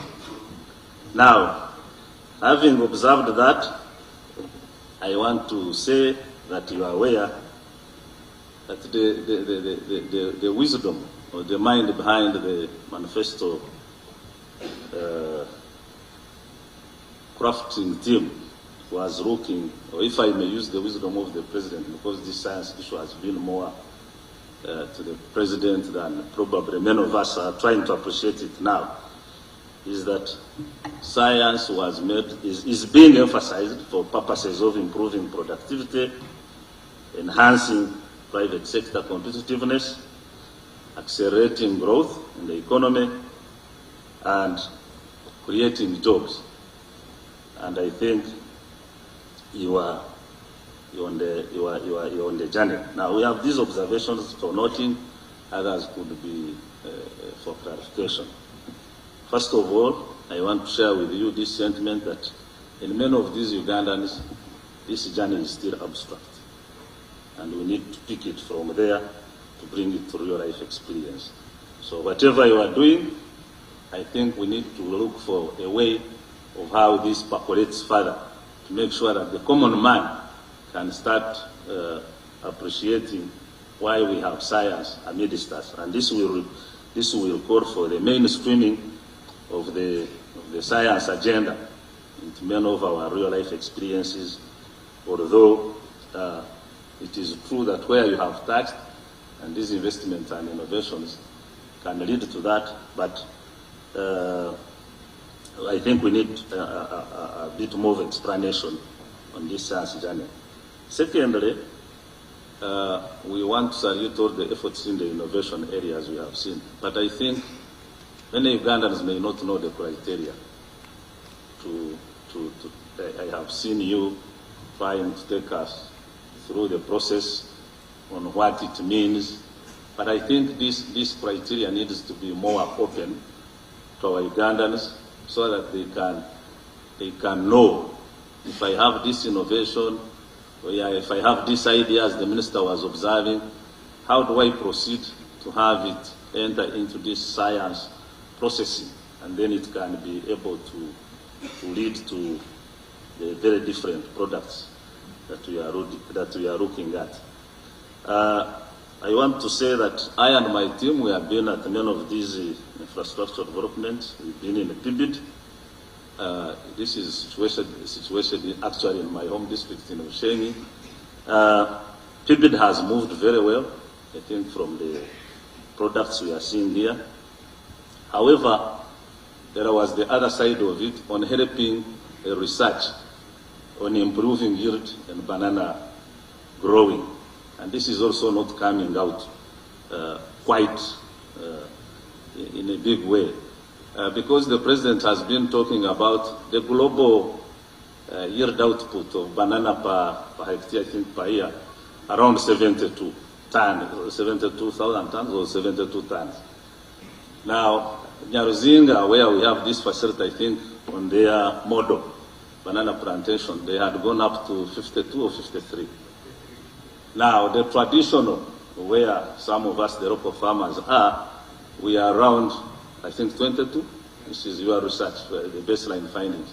So we would also want to know, in terms of helping the banana area research, how far have we gone and where are we? Are we still at 22? Have we moved up to 30?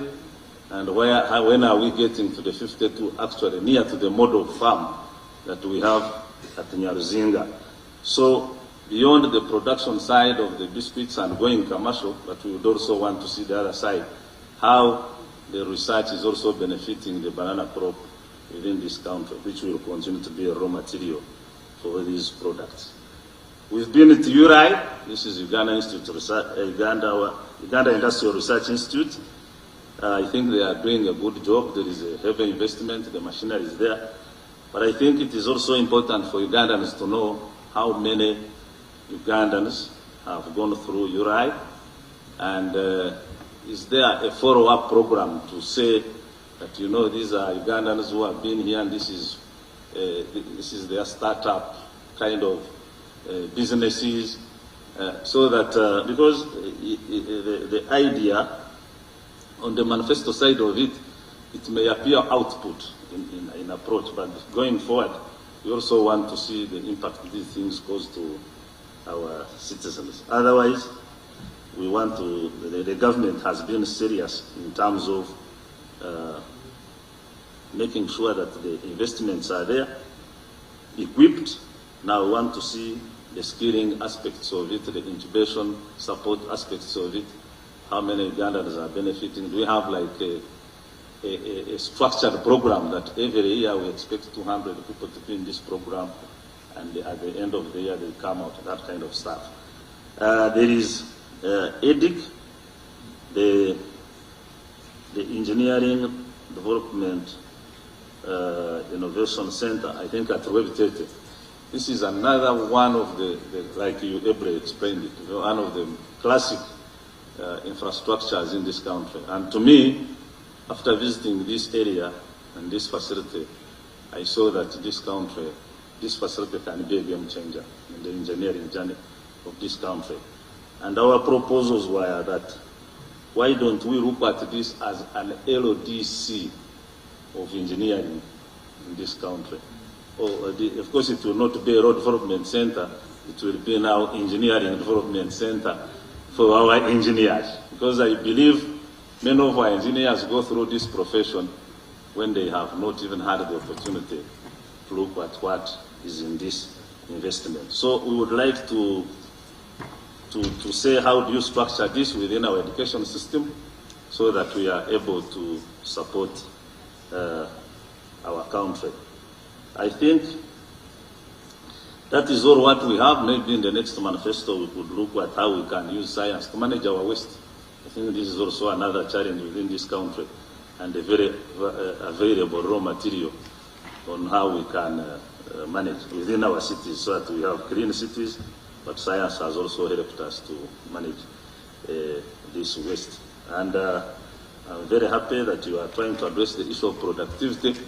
I think this also needs to be addressed within the wider sector of public sector management. Now that we have this RAPEX program going on, we work with the maybe head of public service and the labor ministry to see how we can make our Ugandans more productive than we are now. So those are the observations that I have from the Manifesto unit. I will now invite the media, but before I proceed with the media, allow me to recognize you, Honorable Attorney General, who is the next presenter. We are very humbled by your presence. You must have missed something here, and I think your brain is very key on how to create a regulatory environment for the science to continue on its journey. But that could be for another time. So, members of the media, please let's rush through this. I want your ideas, questions, observations, and then we are done with science. Thank you so much.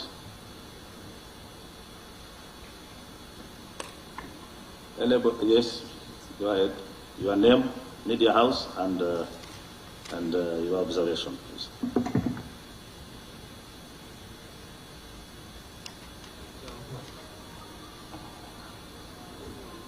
It's on now. Okay. I think it's time for good afternoon. Good afternoon, everybody. I'd like to take this opportunity to thank the team from the Ministry of Science and Technology. Then thank you for the wonderful presentation. It was very, very good.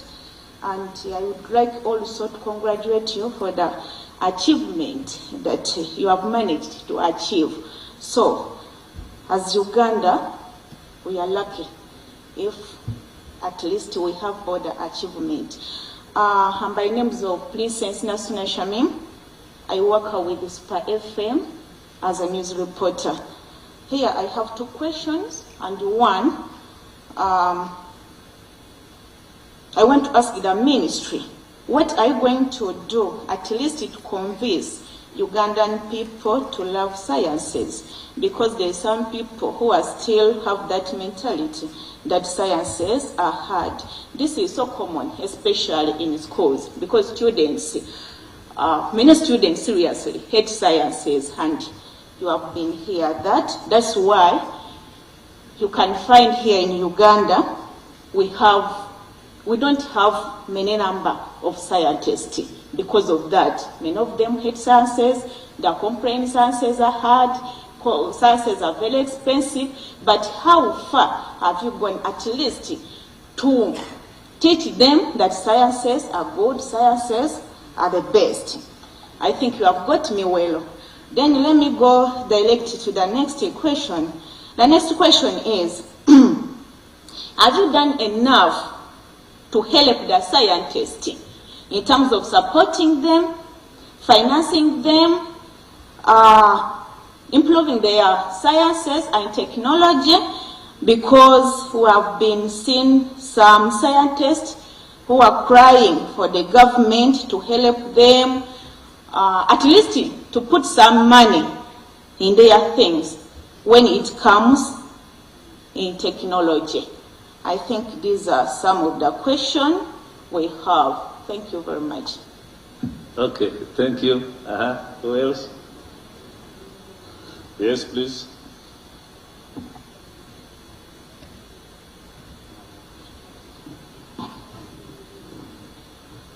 I thank you for giving me this chance also to ask a question. My name is Ambrose Gahene. I am a journalist working with Watchdog Online. When you are presenting some of the innovations and research findings from various Ugandans, I noticed that You did not, if at all, apart from mentioning the other Pombe, what is it, Pombe neutralizer. But there are very many alcoholic products out there being invented by very many Ugandans, and they pass through our suburbs. Some of us don't know if you are aware of these products, because they are also part of science, because there's a lot of chemistry behind every alcoholic product. And at one time, somebody told me that this John Walker, people drink out there. Actually, it was first brewed in France, and that it takes 300 years for it to mature into being bottled and then exported to other countries for people to consume. Now, if somebody can brew a product and it takes 300 years, which means that the one that will be consumed by maybe by the next generation is still in the tanks being brewed and being kept there until that period expires. What I am asking in a nutshell is that there are very many alcoholic products, and the science behind them is what I want you to tell us, whether these people come to you for advice or they just make these products behind your back, and yet you are the sole ministry in charge of science and innovation. Thank you very much.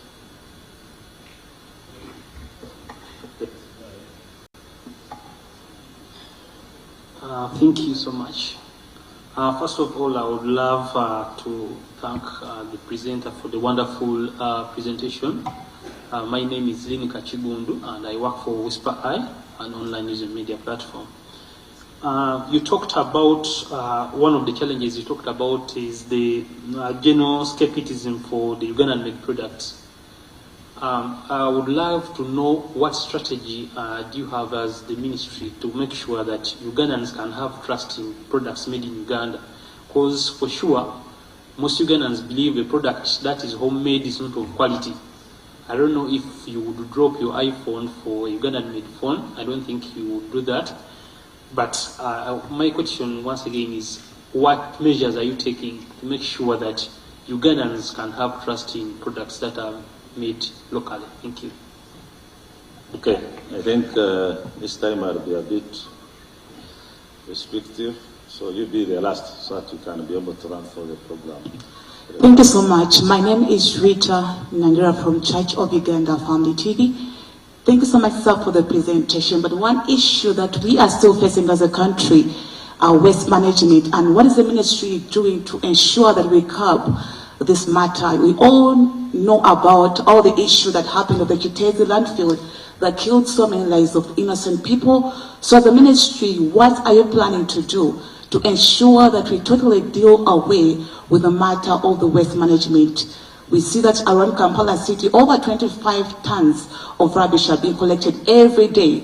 So where are we going, and what is the solution to this matter? Thank you so much. Thank you so much.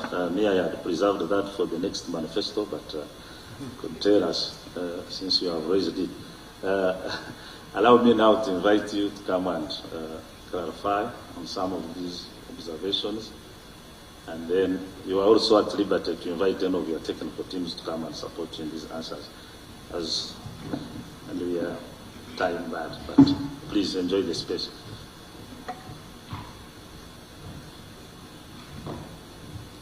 Thank you, sir. I'll cut it to the chase. The question on skepticism for Ugandan-made products. Like I mentioned, we don't want you to buy Ugandan products out of pity. And we know our people, they believe by touching and feeling. So give them quality products, and they will believe. We know 20 years ago made in China was a joke, right? But now made in China is state of the art, isn't it? But that's because you have progressively used Chinese-made products in your households, in your workplaces, and you know that they last long and they are of good quality. So that's what we're trying to do, put quality products in the market.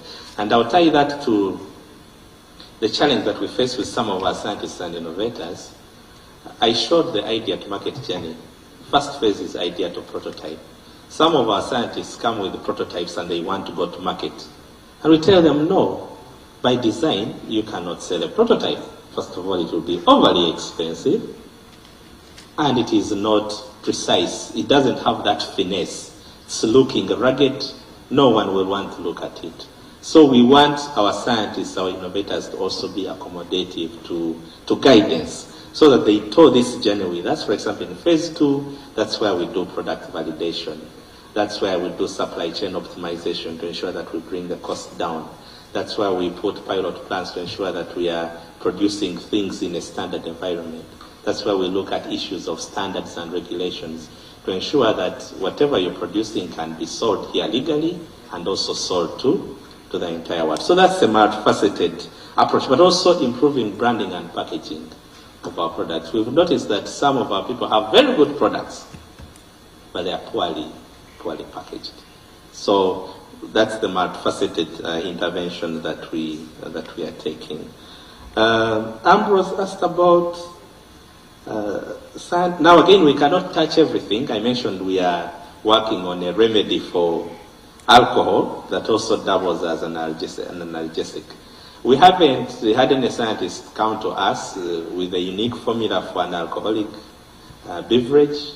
If it came, we would look at it in light of our strategy.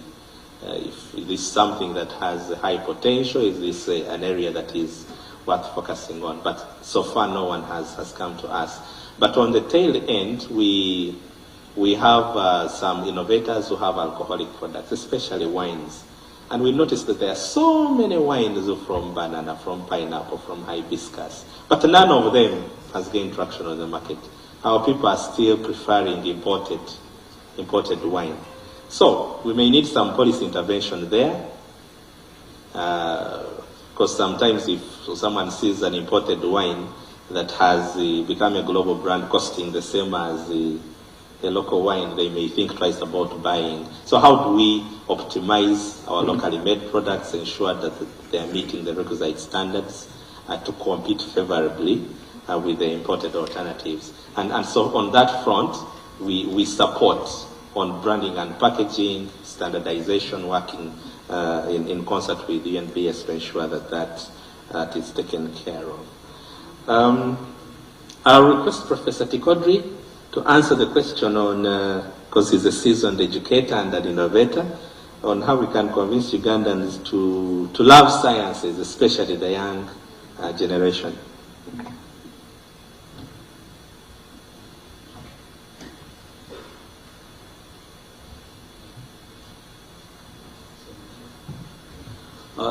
Thank you. Maybe I start by introducing who he is, Cosmos. This is one of my senior Bazukulus.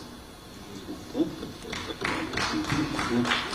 So what he presents, or what he delivers, is in a way a measure of my performance when I grown up.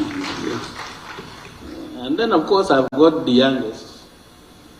One is I think 4, the other is 6. They are spending their time watching a lot of these TV programs when COVID was around. And then from there they will go and train, draw the same things they've seen, on those things, and continue. Now, I'm bringing that because I was in the Ministry of Education, in charge of higher education, and the idea was to actually answer that question, that how do we formulate our education system so that it introduces that love for science and so on. Now, part of this is historical because when the Wazungus brought education here, it was for training a small category of people who would then support them in their administration and operations. And the quickest thing was to learn those areas where you simply remember, but you don't actually test and try. So over those decades, we developed that nature of the education where you do things when you ask those questions was meant to be a hard subject. I'm sure your mom must have been told that math is for boys. That's a typical thing. And even when you teach that math, it was taught in a manner that was only for the so-called men. Now that is the problem we have had right up to now. That the teachers who continue to teach still have that attitude. So the beginning point of addressing that issue would be transforming those teachers.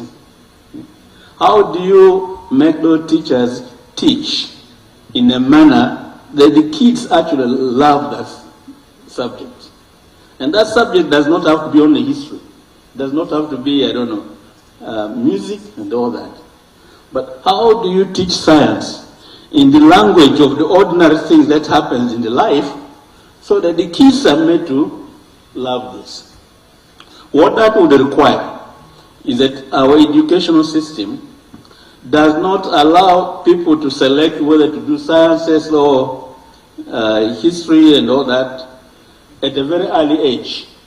I was a victim because in S2 I was made to select whether to do sciences or the arts.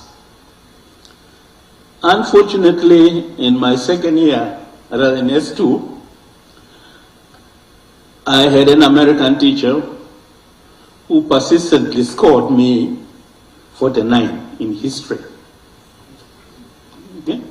49 persistently. But before that American teacher came in, my scores were in 80s and so on. So that forced me not to take history. I abandoned history, and fortunately I was able to do the sciences and continued. But the moment I finished my undergraduate, I realized even my sciences had a history. They needed me to have studied in order for me to understand what my science had, Newton's, Einstein's, and all those. So what did I do? I decided to go back, study history on my own, but without being examined. So I can now engage in historical discussion and so forth without having past history. And I think you will find me comfortable engaging me in history matters. So the point I'm making here is that our education system was so, formulated that it made actually the sciences look very difficult, and we have to do something in order to change that attitude. That's one. Two, the teachers themselves. I don't know how I can transform them so that they begin to love also the sciences, because that is another area. So in a nutshell, I think that until we address those issues, the nature of our educational system, the content, and then the people who teach them, make the kids love this, then you'll have addressed what you're kind of. Before that, I'm afraid we won't have much in this area.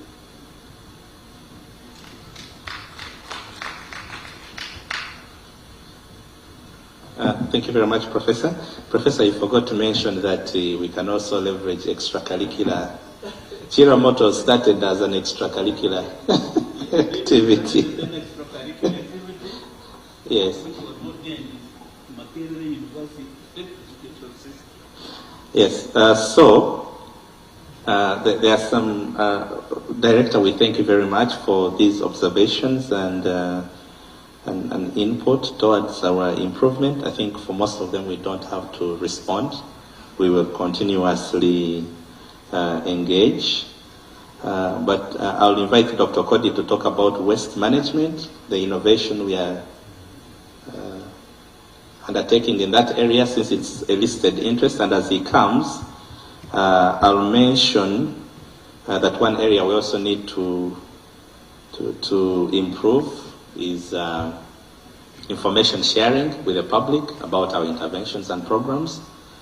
So we will work closely with the Government Citizen Interaction Center to ensure that one, we publicize what we are working on, including the mechanisms through which we are able to support our innovators, but also to get feedback for us to improve.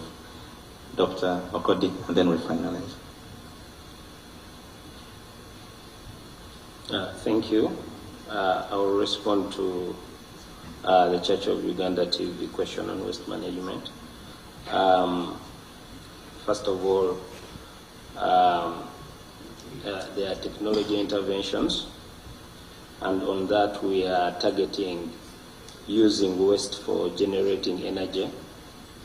This is a new intervention that we are spearheading. The other one is on recycling, and the situation of waste is different in different parts of Uganda. If you go to Gulu, they have a very good plastic waste management practice, and most of that waste is going back to recycling. So we've supported some of those technologies in the universities, like Mbarara University. They segregate the waste. The other one, the other use of the waste is to separate biodegradable waste which can be used in fertilizers. So this one is also happening. NEMA is taking the lead on some of these things because it fits within what they are doing. But when it comes to technology, we are supporting those interventions. Thank you.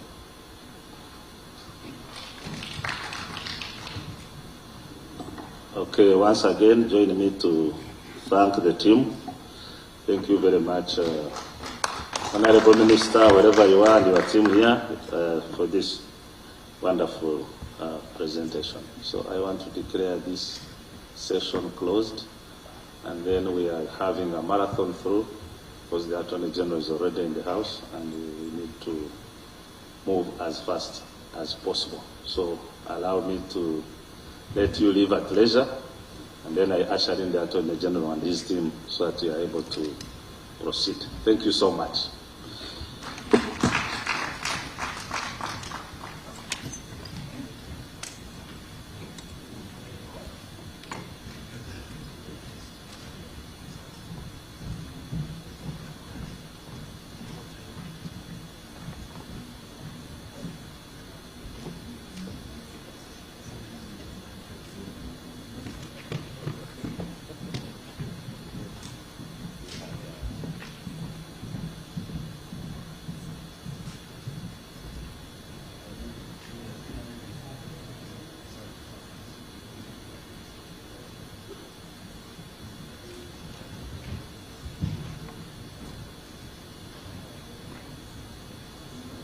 So we welcome the representative of the Minister for Constitutional Affairs and Justice, who is the next presenter.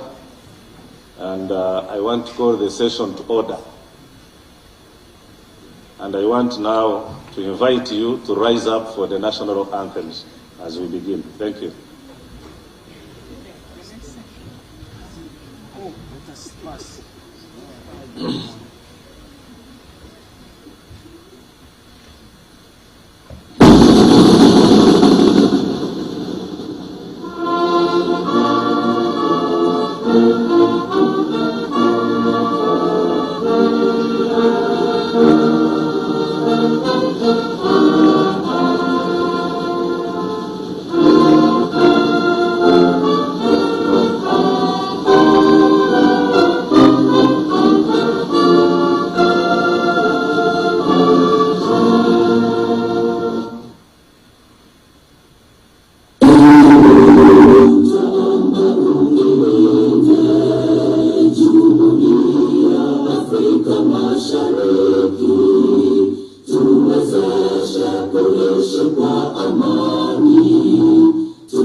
May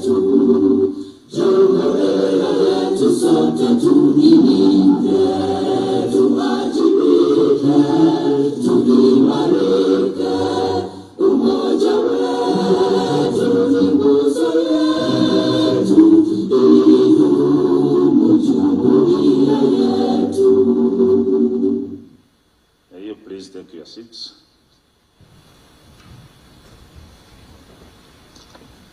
Honorable, you allow me to to address you as the Honorable Minister of this area.